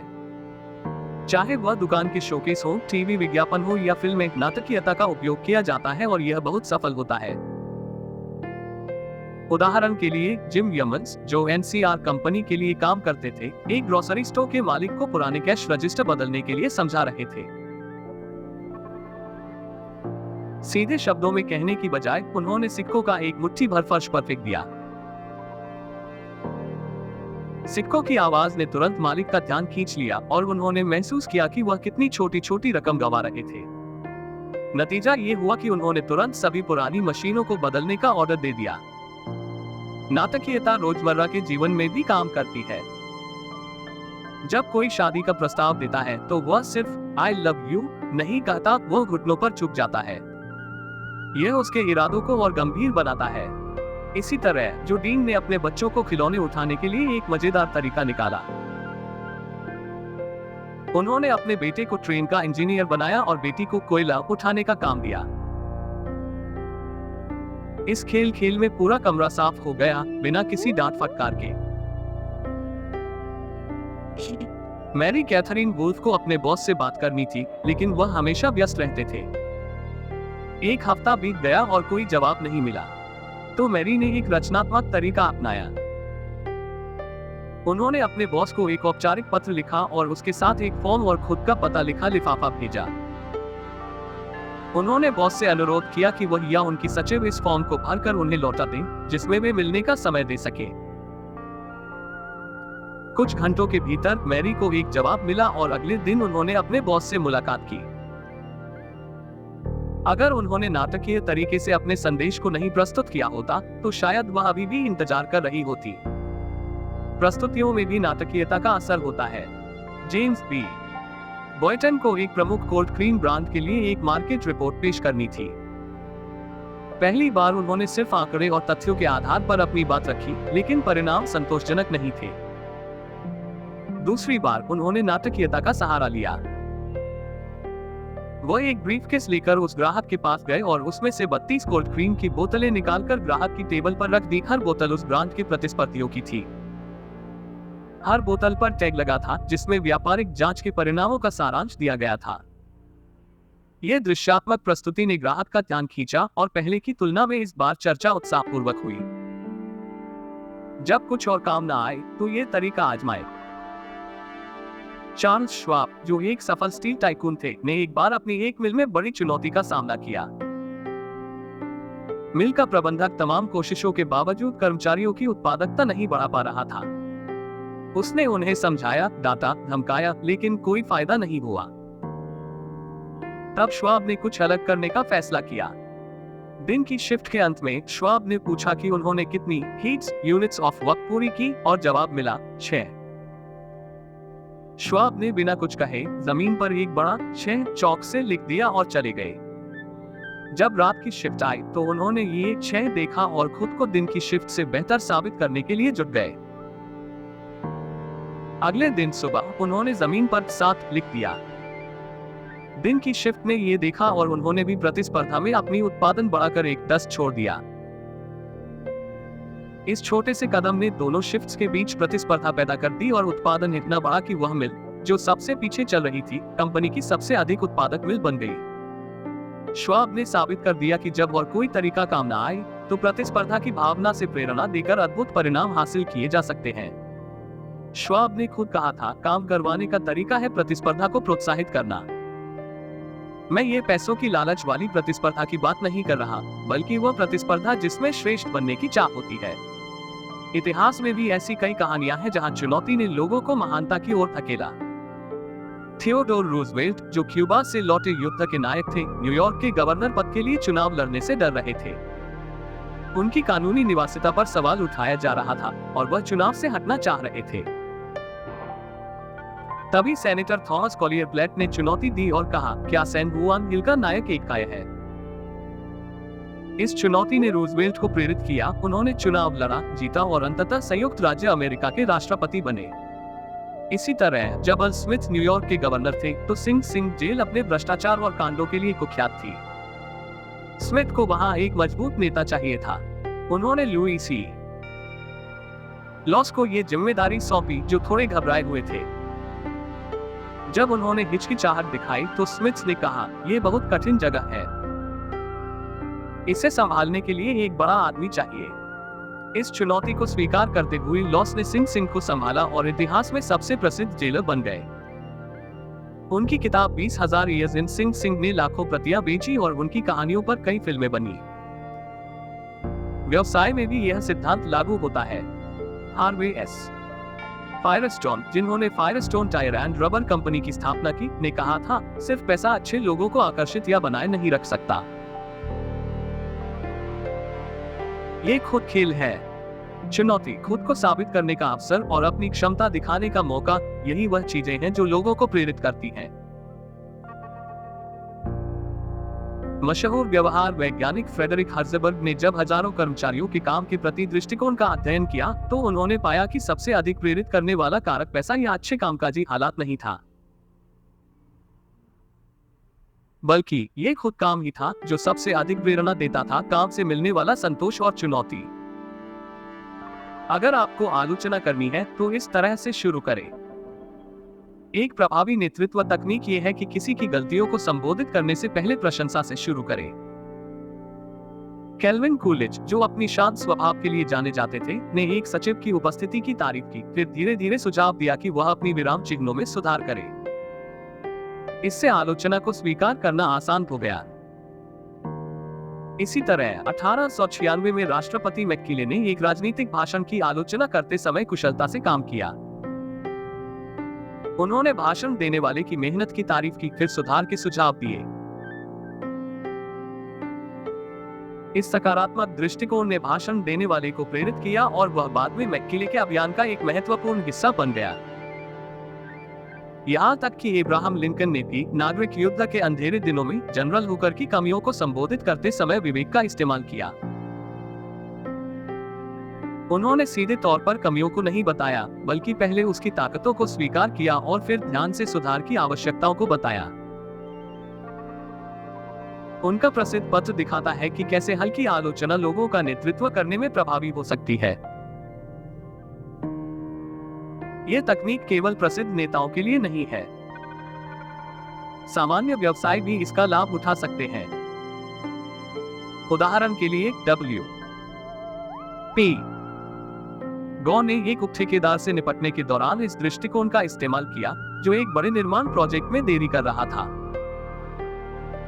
गौ ने कठोर शब्दों से मांगने के बजाय उप ठेकेदार के कारखाने और काम की तारीफ से शुरुआत की। परिणाम, उप ठेकेदार ने बिना पूछे ही गौ के प्रोजेक्ट को प्राथमिकता देने का वादा किया। इसी प्रकार डोरोथी रुब्लेस्की, एक क्रेडिट यूनियन की शाखा प्रबंधक, को एक नई टेलर के साथ समस्या का सामना करना पड़ा, जो दिन के अंत में अपने नकद दराज को संतुलित करने में परेशानी महसूस कर रही थी। उन्होंने मुख्य टेलर द्वारा उसे निकालने का सुझाव देने के बजाय उसकी ताकतों की प्रशंसा की और संतुलन प्रक्रिया में मदद का प्रस्ताव रखा। परिणाम, टेलर जल्दी से सुधर गई और एक कुशल कार्यकर्ता बन गई। मुख्य निष्कर्ष यह है कि प्रशंसा और सराहना से शुरू करना रचनात्मक आलोचना के लिए दरवाजे खोलता है, बिना नाराजगी उत्पन्न किए। जैसे एक दंत चिकित्सक एक प्रक्रिया से पहले नोवोकेन का उपयोग करता है, ये दृष्टिकोण फीडबैक के ड्रिलिंग को संभालना बहुत आसान बना देता है। कैसे आलोचना करें और इसके लिए नफरत न की जाए। प्रभावशाली नेता अक्सर गलतियों को बताने से पहले प्रशंसा से शुरुआत करते हैं। उदाहरण के लिए चार्ल्स श्वाब ने देखा कि कुछ कर्मचारी धूम्रपान कर रहे हैं, जबकि ऊपर एक नो स्मोकिंग का साइन था। उन्होंने कर्मचारियों को डांटने के बजाय उन्हें सिगार दिए और कहा कि वे इससे बाहर धूम्रपान करें। इस तरह उन्होंने कर्मचारियों को मूल्यवान और सम्मानित महसूस कराया। इसी तरह जॉन वानामेकर ने देखा कि एक ग्राहक को उसके स्टाफ द्वारा अनदेखा किया जा रहा था। उन्होंने कर्मचारियों को डांटने के बजाय खुद ग्राहक की सेवा की, जिससे उनके कर्मचारियों में नकारात्मकता के बिना देखभाल का प्रदर्शन हुआ। ओरलैंडो के मेयर कार्ल लैंडफोर्ड ने समझा कि उनकी ओपन डोर नीति प्रभावी नहीं थी, क्योंकि उनका स्टाफ नागरिकों को उनसे मिलने से रोक रहा था। इस समस्या को हल करने के लिए उन्होंने अपने कार्यालय का दरवाजा हटा दिया, जिससे सीधे संवाद को प्रोत्साहन मिला। एक साधारण शब्द परिवर्तन, आलोचना को स्वीकार करने के तरीके को काफी प्रभावित कर सकता है। प्रशंसा से शुरुआत करके, लेकिन कहने से प्रशंसा का असर कम हो जाता है। उदाहरण के लिए, हम तुम पर गर्व करते हैं, लेकिन कहने के बजाय हम तुम पर गर्व करते हैं और कहना अधिक प्रभावी है। इससे सकारात्मकता पर ध्यान केंद्रित रहता है और सुधार के लिए प्रोत्साहन मिलता है। मार्क जेकब ने निर्माण श्रमिकों को उनके काम के बाद साफ सफाई करने के लिए प्रोत्साहित किया जब उन्होंने अपनी घास के मैदान की साफ सफाई की प्रशंसा की, बजाय इसके कि वे उनकी गंदगी के लिए आलोचना करें। इस सकारात्मक समर्थन ने श्रमिकों को जिम्मेदारी लेने के लिए प्रेरित किया। मास्टर सार्जेंट हार्ले कैसर ने रिजर्विस्टों के बाल कटाने के मुद्दे को उदाहरण प्रस्तुत करके संबोधित किया, बजाय इसके कि वे पालन करने के लिए मांग करें। उन्होंने उन्हें अपने रूप रंग पर विचार करने के लिए आमंत्रित किया, जिससे कई लोगों ने स्वेच्छा से अपने बाल कटवाए बिना नफरत किए। अंत में, जब लायमन हेबॉक को अपनी पत्नी से एक उपदेश के बारे में आलोचना का सामना करना पड़ा, तो उन्होंने उसकी प्रशंसा की, जबकि सूक्ष्मता से सुझाव दिया कि यह पढ़ने के लिए उपयुक्त नहीं था। इस प्रोत्साहन ने उन्हें अपने मूल पांडुलिपि को त्यागने और स्वाभाविक रूप से बोलने के लिए प्रेरित किया। लोगों की गलतियों पर अप्रत्यक्ष रूप से ध्यान दें। यह तरीका सहयोग को बढ़ावा देता है और प्रतिकूलता को कम करता है, जिससे बदलाव लागू करना आसान हो जाता है बिना संघर्ष के। पहले अपनी गलतियों के बारे में बात करें। सब एआई की मात्रा व कंस्ट्रक्टिव क्रिटिसिज्म के लिए एक प्रभावी रणनीति यह है कि आप पहले अपनी गलतियों को स्वीकार करें। यह दृष्टिकोण न केवल एक सहायक वातावरण को बढ़ावा देता है, बल्कि प्राप्तकर्ता को फीडबैक के लिए अधिक ग्रहणशील बनाता है। मेरी भतीजी जोसेफिन कार्नेगी न्यूयॉर्क आई ताकि वे मेरी सचिव बन सके। केवल 19 वर्ष की उम्र में उन्होंने 3 साल पहले हाई स्कूल से स्नातक किया था और उनका व्यावसायिक अनुभव न्यूनतम था। हालांकि वह जल्दी ही स्विस के पश्चिम में सबसे कुशल सचिवों में से एक बन गई। शुरुआत में हालांकि उनमें सुधार की संभावनाएं थी। एक दिन जब मैं उनके काम की आलोचना करने की तैयारी कर रहा था, मैंने रुककर खुद को याद दिलाया, डेल कार्नेगी, तुम जोसेफिन से 2 गुने बड़े हो और तुम्हारे पास व्यापार का अनुभव हजारों गुना अधिक है। तुम उससे कैसे उम्मीद कर सकते हो कि वह तुम्हारी दृष्टि या निर्णय क्षमता रखे? जब तुम 19 वर्ष के थे तो क्या कर रहे थे? अपने समय की गलतियों को याद करो। ईमानदारी से विचार करने के बाद मैंने निष्कर्ष निकाला कि जोसेफिन की उम्र में औसत प्रदर्शन मुझसे बेहतर था। इसे स्वीकार करना उसके लिए कोई बड़ा कॉम्प्लीमेंट नहीं था, लेकिन इसने मेरे दृष्टिकोण को बदल दिया। इसलिए जब भी मुझे किसी गलती की बात करनी होती, मैं कहता, तुम जानती हो, हम सब गलतियां करते हैं और मैंने भी तुम्हारी उम्र में कई की थी। क्या तुम याद करती हो जब मैंने? इस दृष्टिकोण ने उसे सुनने और सीखने में मदद की, ये जानकर कि मैंने भी चुनौतियों का सामना किया था। इसी तरह की एक कहानी इंजीनियर डेलन डिलिस्टोन की है, जो ब्रैंडन, मैनिटोबा, कनाडा में काम करते हैं। उन्हें अपनी नई सचिव के साथ समस्या थी, जो हमेशा उनके द्वारा बताए गए पत्रों में वर्तनी की गलतियां कर रही थी। डिलिस्टोन ने उसकी गलतियों को केवल बताने के बजाय अपनी खुद की वर्तनी से संबंधित संघर्ष साझा करने का निर्णय लिया। मैंने उन शब्दों के लिए एक काली किताब रखी है जिनमें मुझे कठिनाई होती है, उन्होंने कहा, और किताब का संबंधित पन्ना खोला। लोग हमें हमारे पत्रों से आंकते हैं और गलत वर्तनी हमें कम पेशेवर लगाती है। इस साझा कमजोरी ने उसकी वर्तनी की गलतियों में काफी कमी ला दी। ऐतिहासिक रूप से ये सिद्धांत उच्च दाब की स्थितियों में भी शक्तिशाली साबित हुआ है। 1909 में जर्मनी के सम्राट चांसलर प्रिंस बर्नहार्ड वॉन ब्यूलोव को एक संकट का सामना करना पड़ा जब काइसर विल्हेम II ने प्रेस को निरर्थक घोषणाएं की। जब परिणाम सामने आया तो काइसर घबरा गए और सुझाव दिया कि वॉन ब्यूलोव दोष ले ले। लेकिन आपके महाराज वॉन ब्यूलोव ने विरोध किया, यह असंभव है कि कोई भी जर्मनी या इंग्लैंड में सोच सके कि मैंने आपको ऐसा कहने का सलाह दी। उन शब्दों के निकलते ही उन्होंने महसूस किया कि उन्होंने एक गंभीर गलती की है। काइसर नाराज हो गए, यह महसूस करते हुए कि उनके प्रति अपमानित किया गया है। उन्होंने समझा कि उन्हें पहले प्रशंसा करनी चाहिए थी। इसलिए वॉन ब्यूलोव ने पलटा, आपके महाराज, आपके नौसैनिक योद्धा के ज्ञान की कोई तुलना नहीं है। मुझे विज्ञान के कुछ क्षेत्रों में कमी हो सकती है, लेकिन राजनीति और कूटनीति में मेरे पास कुछ ज्ञान है। ये प्रशंसा काइसे को जीतने में सफल रही, जिससे स्थिति अधिक मित्रवत बन गई। अगर कुछ विनम्र वाक्य एक घमंडी, अपमानित काइसे को एक सच्चे मित्र में बदल सकते हैं, तो सोचिए कि विनम्रता और प्रशंसा हमारे दैनिक संपर्कों में क्या कर सकती है। अपनी कमियों को स्वीकार करना, भले ही हमने उन्हें न किया हो, दूसरों को अपने व्यवहार को बदलने के लिए मनाने में मदद कर सकता है। एक आधुनिक उदाहरण क्लेरेंस जेरेहुसन का है, जो टिमोनियम मैरीलैंड से हैं, जब उन्होंने देखा कि उनका 15 वर्षीय बेटा सिगरेट के साथ प्रयोग कर रहा है। सलाह देने या धमकी देने के बजाय जेरेहुसन ने अपनी खुद की अनुभव साझा किया। मैंने तुम्हारी उम्र में सिगरेट पीना शुरू किया था और इसे छोड़ना लगभग असंभव था।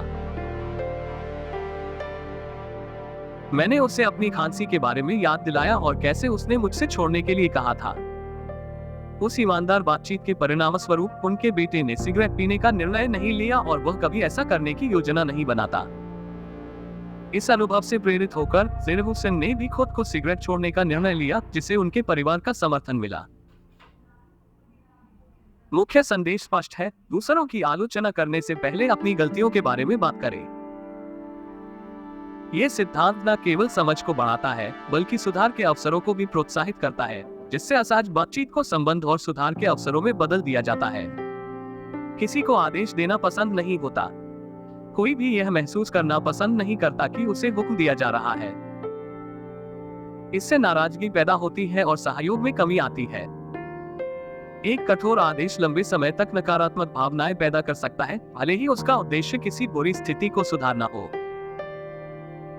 डैन सेंटारेली, जो वायोमिंग के एक व्यावसायिक स्कूल के शिक्षक हैं, ने इस बात को एक कहानी के माध्यम से समझाया। एक छात्र ने स्कूल की दुकान के प्रवेश द्वार को अवरुद्ध करते हुए अपनी कार गलत तरीके से पार्क कर दी। जब एक अन्य शिक्षक कक्षा में आए और चिल्लाते हुए पूछा किसकी कार ड्राइववे में है और उसे खींचकर निकालने की धमकी दी, तो छात्र को शर्मिंदगी महसूस हुई। हालांकि छात्र गलती पर था, इस कठोर तरीके से न केवल उसे नाराजगी हुई, बल्कि उसके सहपाठियों में भी नकारात्मक वातावरण बना। अगर उस शिक्षक ने स्थिति को एक मित्रवत स्वर में प्रस्तुत किया होता, जैसे क्या आप अपनी कार हटा सकते हैं, ये ड्राइववे को ब्लॉक कर रही है, तो छात्र संभवतः बिना किसी कष्ट के ऐसा कर देता। ये दर्शाता है कि सवाल पूछने से अनुरोध स्वीकार करना आसान हो जाता है और सहयोग को बढ़ावा मिलता है। जब नेता अपनी टीम को निर्णय लेने में शामिल करते हैं, तो यह न केवल उन्हें सशक्त बनाता है, बल्कि रचनात्मकता को भी प्रोत्साहित करता है। उदाहरण के लिए, जब यान मैकडॉनल्ड, एक छोटे विनिर्माण संयंत्र के जनरल मैनेजर, एक बड़े आदेश के लिए तंग समय सीमा का सामना कर रहे थे, तो उन्होंने अपने कर्मचारियों को इकट्ठा किया। उन्होंने उन्हें तेजी से काम करने के लिए नहीं कहा, बल्कि स्थिति को समझाया और सवाल पूछे, क्या हम इस आदेश को संभालने के लिए कुछ कर सकते हैं? क्या कोई अलग तरीके से इसे प्रोसेस करने का सुझाव दे सकता है? क्या हमारी शिफ्टों या कर्मचारियों की नियुक्तियों में कोई बदलाव किया जा सकता है? इस सहयोगात्मक दृष्टिकोण ने कर्मचारियों को प्रेरित किया, जिन्होंने विचार प्रस्तुत किए और आदेश लेने पर जोर दिया। उन्होंने हम इसे कर सकते हैं कि मानसिकता अपनाई, जिसके परिणामस्वरूप आदेश स्वीकार किया गया, उत्पादित किया गया और समय पर वितरित किया गया। इसी तरह जीवनी का राइडर टारवेल ने बताया कि ओवन डी यंग, जो एक प्रमुख व्यक्ति थे, कभी सीधे आदेश नहीं देते थे। इसके बजाय वह सुझाव देते थे, आप इस पर विचार कर सकते हैं, या इस बारे में आपका क्या सोचना है। दूसरों को योगदान देने के अवसर देकर उन्होंने एक अधिक सहयोगात्मक वातावरण को बढ़ावा दिया। सीधे आदेश देने के बजाय सवाल पूछें। इस सिद्धांत को लागू करके नेता सहयोग बढ़ा सकते हैं, मनोबल को ऊंचा रख सकते हैं और एक सकारात्मक कार्य वातावरण बना सकते हैं। सवाल पूछना सिर्फ एक प्रबंधन तकनीक नहीं है, यह बेहतर रिश्ते बनाने और सामूहिक सफलता प्राप्त करने का एक मार्ग है।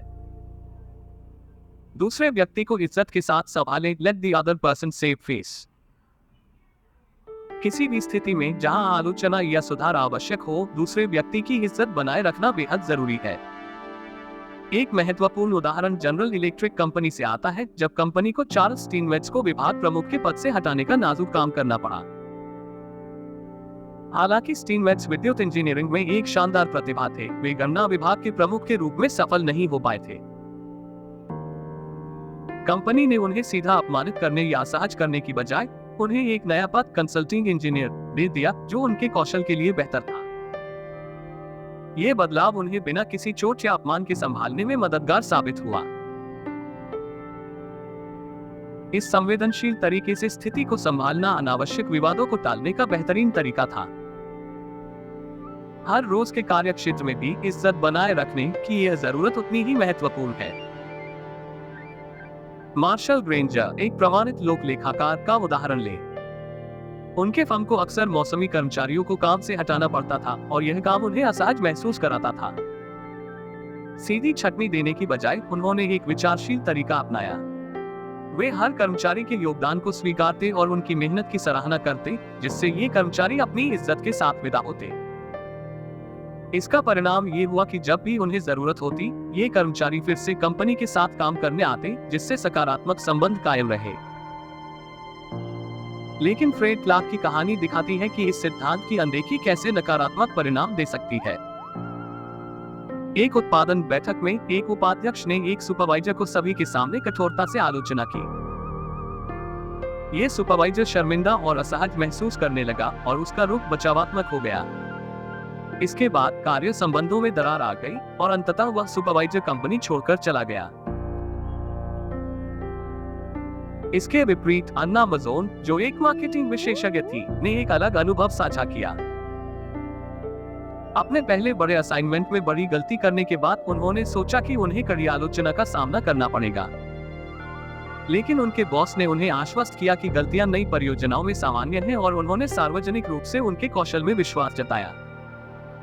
इससे अन्ना ने न केवल आत्मविश्वास पाया, बल्कि अपने बॉस को कभी निराश न करने का संकल्प लिया। यहाँ तक कि जब कोई व्यक्ति पूरी तरह से गलत होता है, तो उसकी इज्जत को ठेस पहुंचाना उसके आत्मसम्मान और सहयोग की भावना को नष्ट कर सकता है। जैसा कि प्रसिद्ध फ्रांसीसी विमानन विशेषज्ञ और लेखक एंटोइन डी सेंट-एक्सुपेरी ने कहा, मुझे किसी व्यक्ति की नजरों में उसे छोटा करने का कोई हक नहीं है।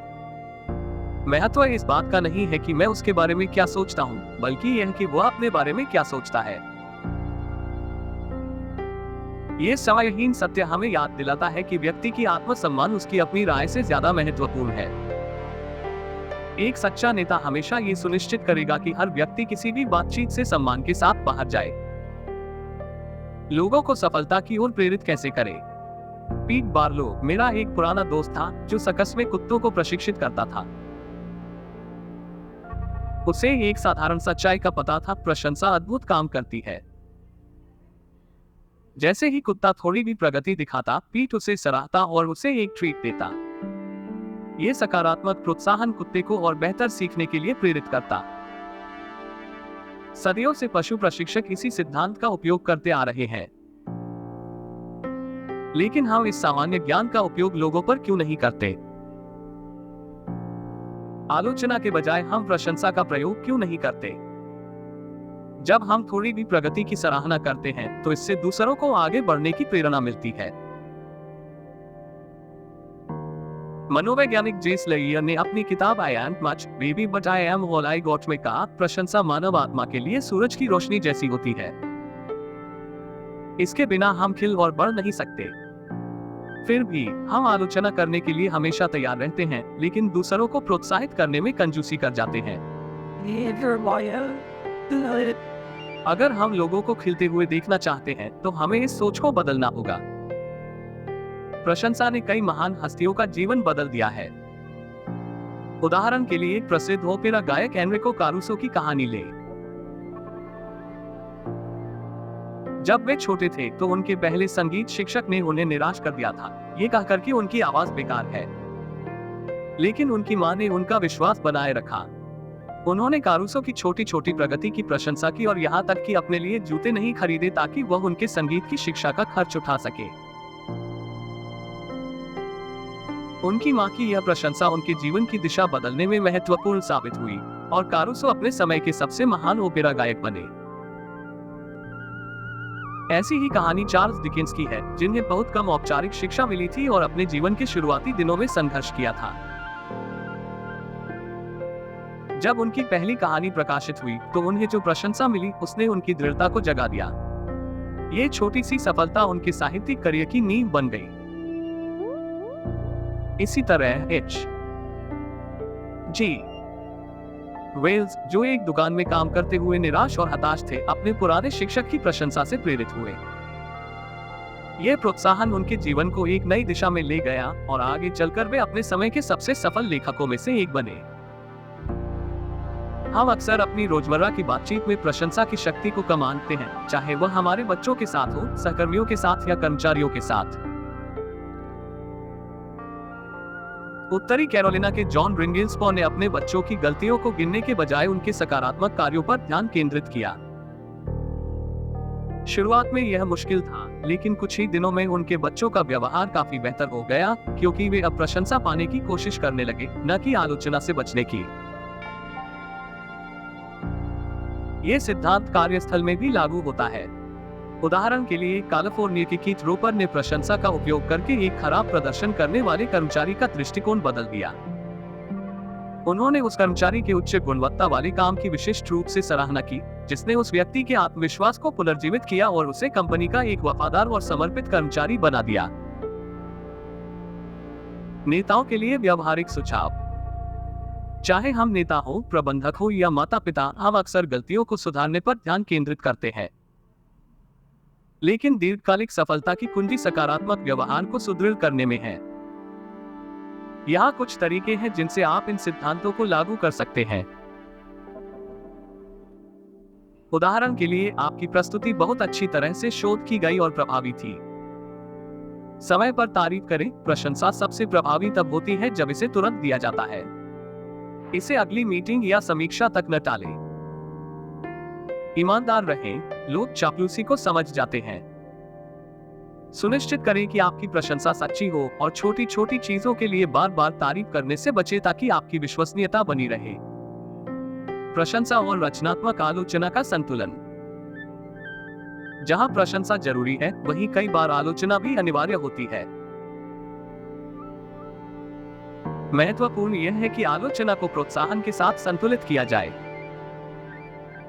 उदाहरण के लिए, यदि किसी ने गलती की है तो सबसे पहले उनके प्रयास की सराहना करें और फिर यह बताएं कि वे कैसे सुधार कर सकते हैं।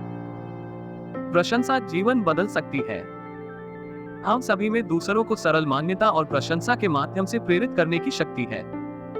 प्रसिद्ध मनोवैज्ञानिक विलियम जेम्स ने कहा था, हम अपनी क्षमताओं का केवल एक छोटा सा हिस्सा ही उपयोग कर रहे हैं। प्रशंसा के माध्यम से उन छिपी हुई क्षमताओं को जगाकर हम लोगों को वह हासिल करने में मदद कर सकते हैं जो उन्होंने कभी सोचा भी नहीं होगा। आज से शुरू करें अपने आसपास के लोगों के प्रयासों और उपलब्धियों को पहचानने और उनकी प्रशंसा करने के अवसरों की तलाश करें। इसका परिणाम न केवल उनके जीवन को बदल देगा बल्कि आपका भी। कुत्ते को एक अच्छा नाम दो, give a dog a good name. जब कोई अच्छा कर्मचारी खराब काम करने लगता है तो आप क्या करते हैं? आप उसे नौकरी से निकाल सकते हैं, लेकिन इससे समस्या हल नहीं होगी। आप उसे डांट सकते हैं, लेकिन इससे आमतौर पर नाराजगी ही पैदा होती है। लोवेल, इंडियाना के एक बड़े ट्रक डीलरशिप के सर्विस मैनेजर हेनरी हिंके के पास एक मैकेनिक था जिसका काम संतोषजनक नहीं रह गया था। डांटने या धमकाने के बजाय हिंके ने उसे अपने ऑफिस बुलाया और उससे दिल की बात की। उन्होंने कहा, बिल, तुम एक बेहतरीन मैकेनिक हो। तुम इस काम में कई सालों से हो और कई गाड़ियों को ग्राहकों की संतुष्टि के साथ ठीक किया है।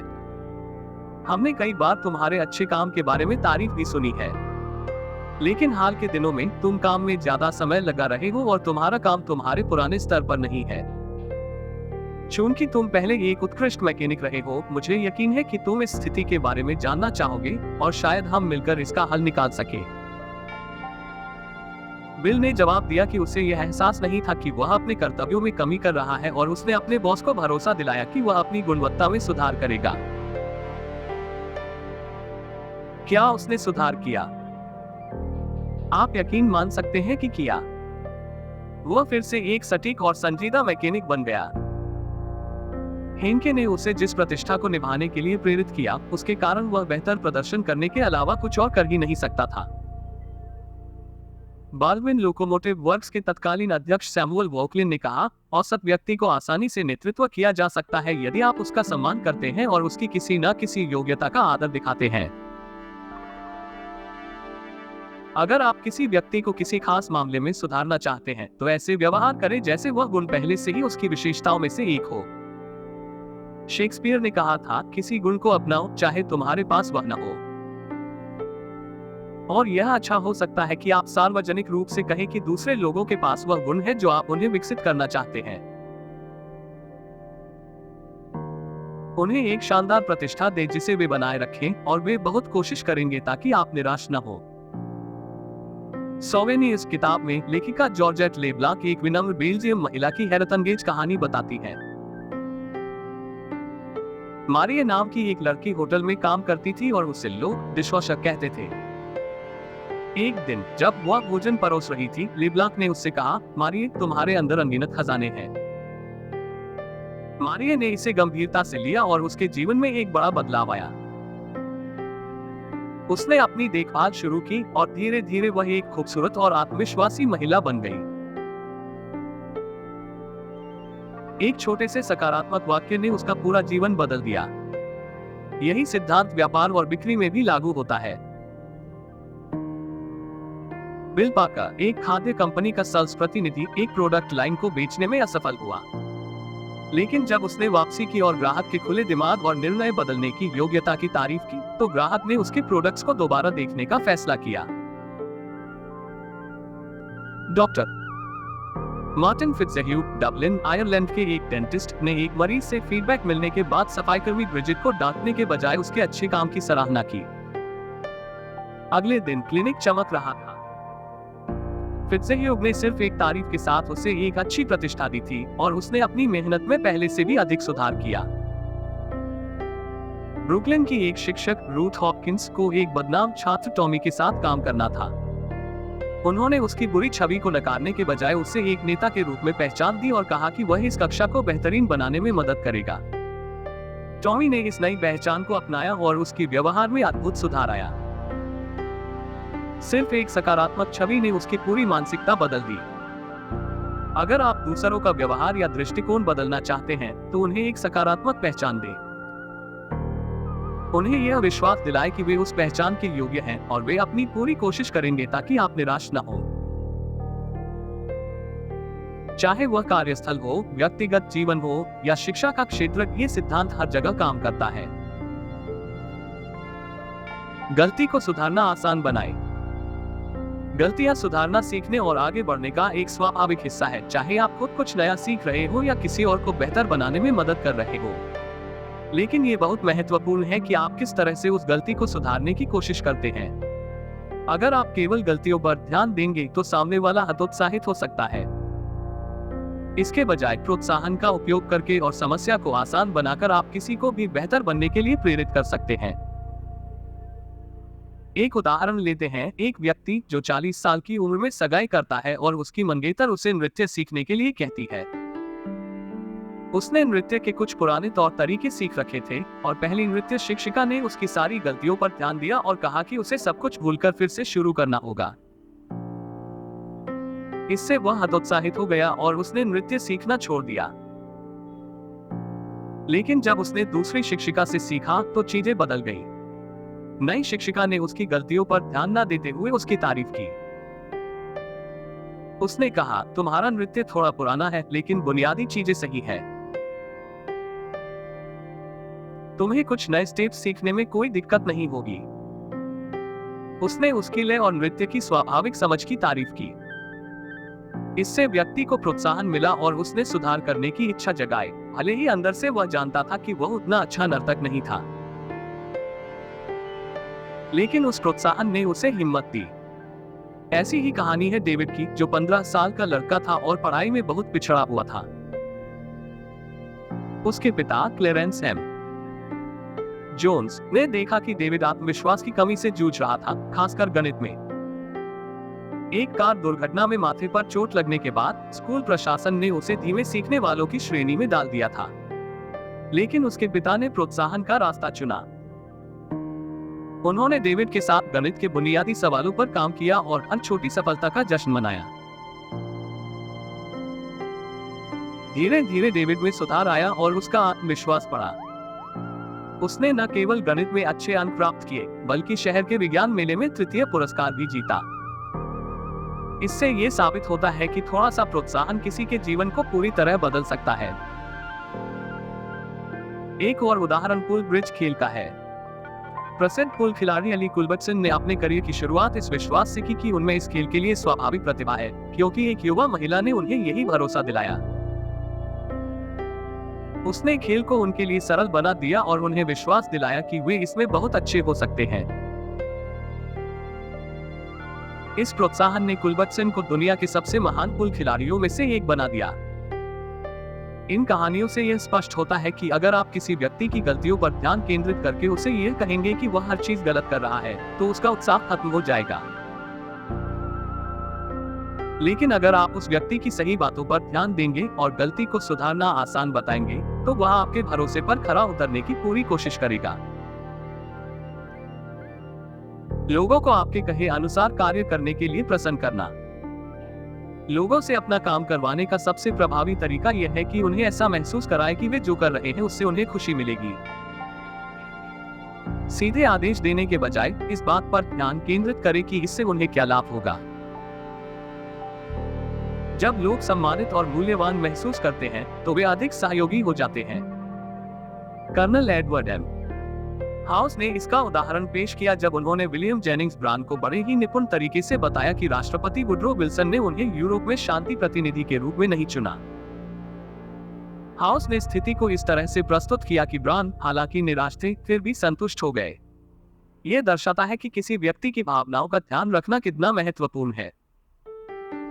इसके विपरीत, जब विल्सन ने रिपब्लिकन नेताओं को लीग ऑफ नेशंस की चर्चाओं से बाहर रखा, तो इसका विरोध हुआ और राजनीतिक संकट खड़ा हो गया। इससे ये साफ हो गया कि इस सिद्धांत को न मानने के परिणाम कितने गंभीर हो सकते हैं। ये रणनीति रोजमर्रा की जिंदगी में भी उतनी ही प्रभावी है। एक पिता ने अपने बेटे को यार्ड में गिरे हुए नाशपाती उठाने के लिए प्रेरित किया, जिसमें उसने इनाम और एक मजेदार चुनौती जोड़ दी। न केवल बेटे ने काम पूरा किया, बल्कि उसने अपेक्षाओं से बेहतर प्रदर्शन किया। इसी तरह एक स्टोर मैनेजर ने अपनी निरुत्साहित कर्मचारी का रवैया बदल दिया, उसे एक प्राइस टैग सुपरवाइजर का खिताब दिया, जिससे वह गर्व से अपना काम करने लगी। ये उदाहरण दिखाते हैं कि जब किसी के प्रयास को पहचाना जाता है या उन्हें महत्व का एहसास कराया जाता है, तो उनकी प्रेरणा नाटकीय रूप से बदल सकती है। नेपोलियन इस बात को भली भांति समझते थे जब उन्होंने अपने सैनिकों को खिलौनों से प्रेरित किया। उन्होंने सैनिकों को पदवी और सम्मान दिए और कहा, आदमी खिलौनों से शासित होते हैं। यह तकनीक सरल कार्यों को सार्थक भूमिकाओं में बदल देती है, जिससे लोग अधिक खुशी और उत्साह से योगदान देते हैं। ईमानदार रहें, केवल वही वादा करें जो आप निभा सकते हैं और दूसरे व्यक्ति को होने वाले लाभ पर ध्यान दें। स्पष्ट रहें, यह सुनिश्चित करें कि आप चाहते हैं कि दूसरा व्यक्ति क्या करे। सहानुभूति रखें, ये समझें कि दूसरे व्यक्ति को वास्तव में क्या चाहिए और इसे उस कार्य से जोड़ें। लाभ को उजागर करें, अपनी मांग को इस तरह से रखें कि दूसरे व्यक्ति को यह महसूस हो कि इससे उसे व्यक्तिगत रूप से लाभ मिलेगा। हालांकि यह तरीका हर बार सफलता की गारंटी नहीं देता, फिर भी यदि आपकी सफलता में सिर्फ 10% का भी सुधार होता है, तो आप पहले से 10% अधिक प्रभावी नेता बन जाते हैं।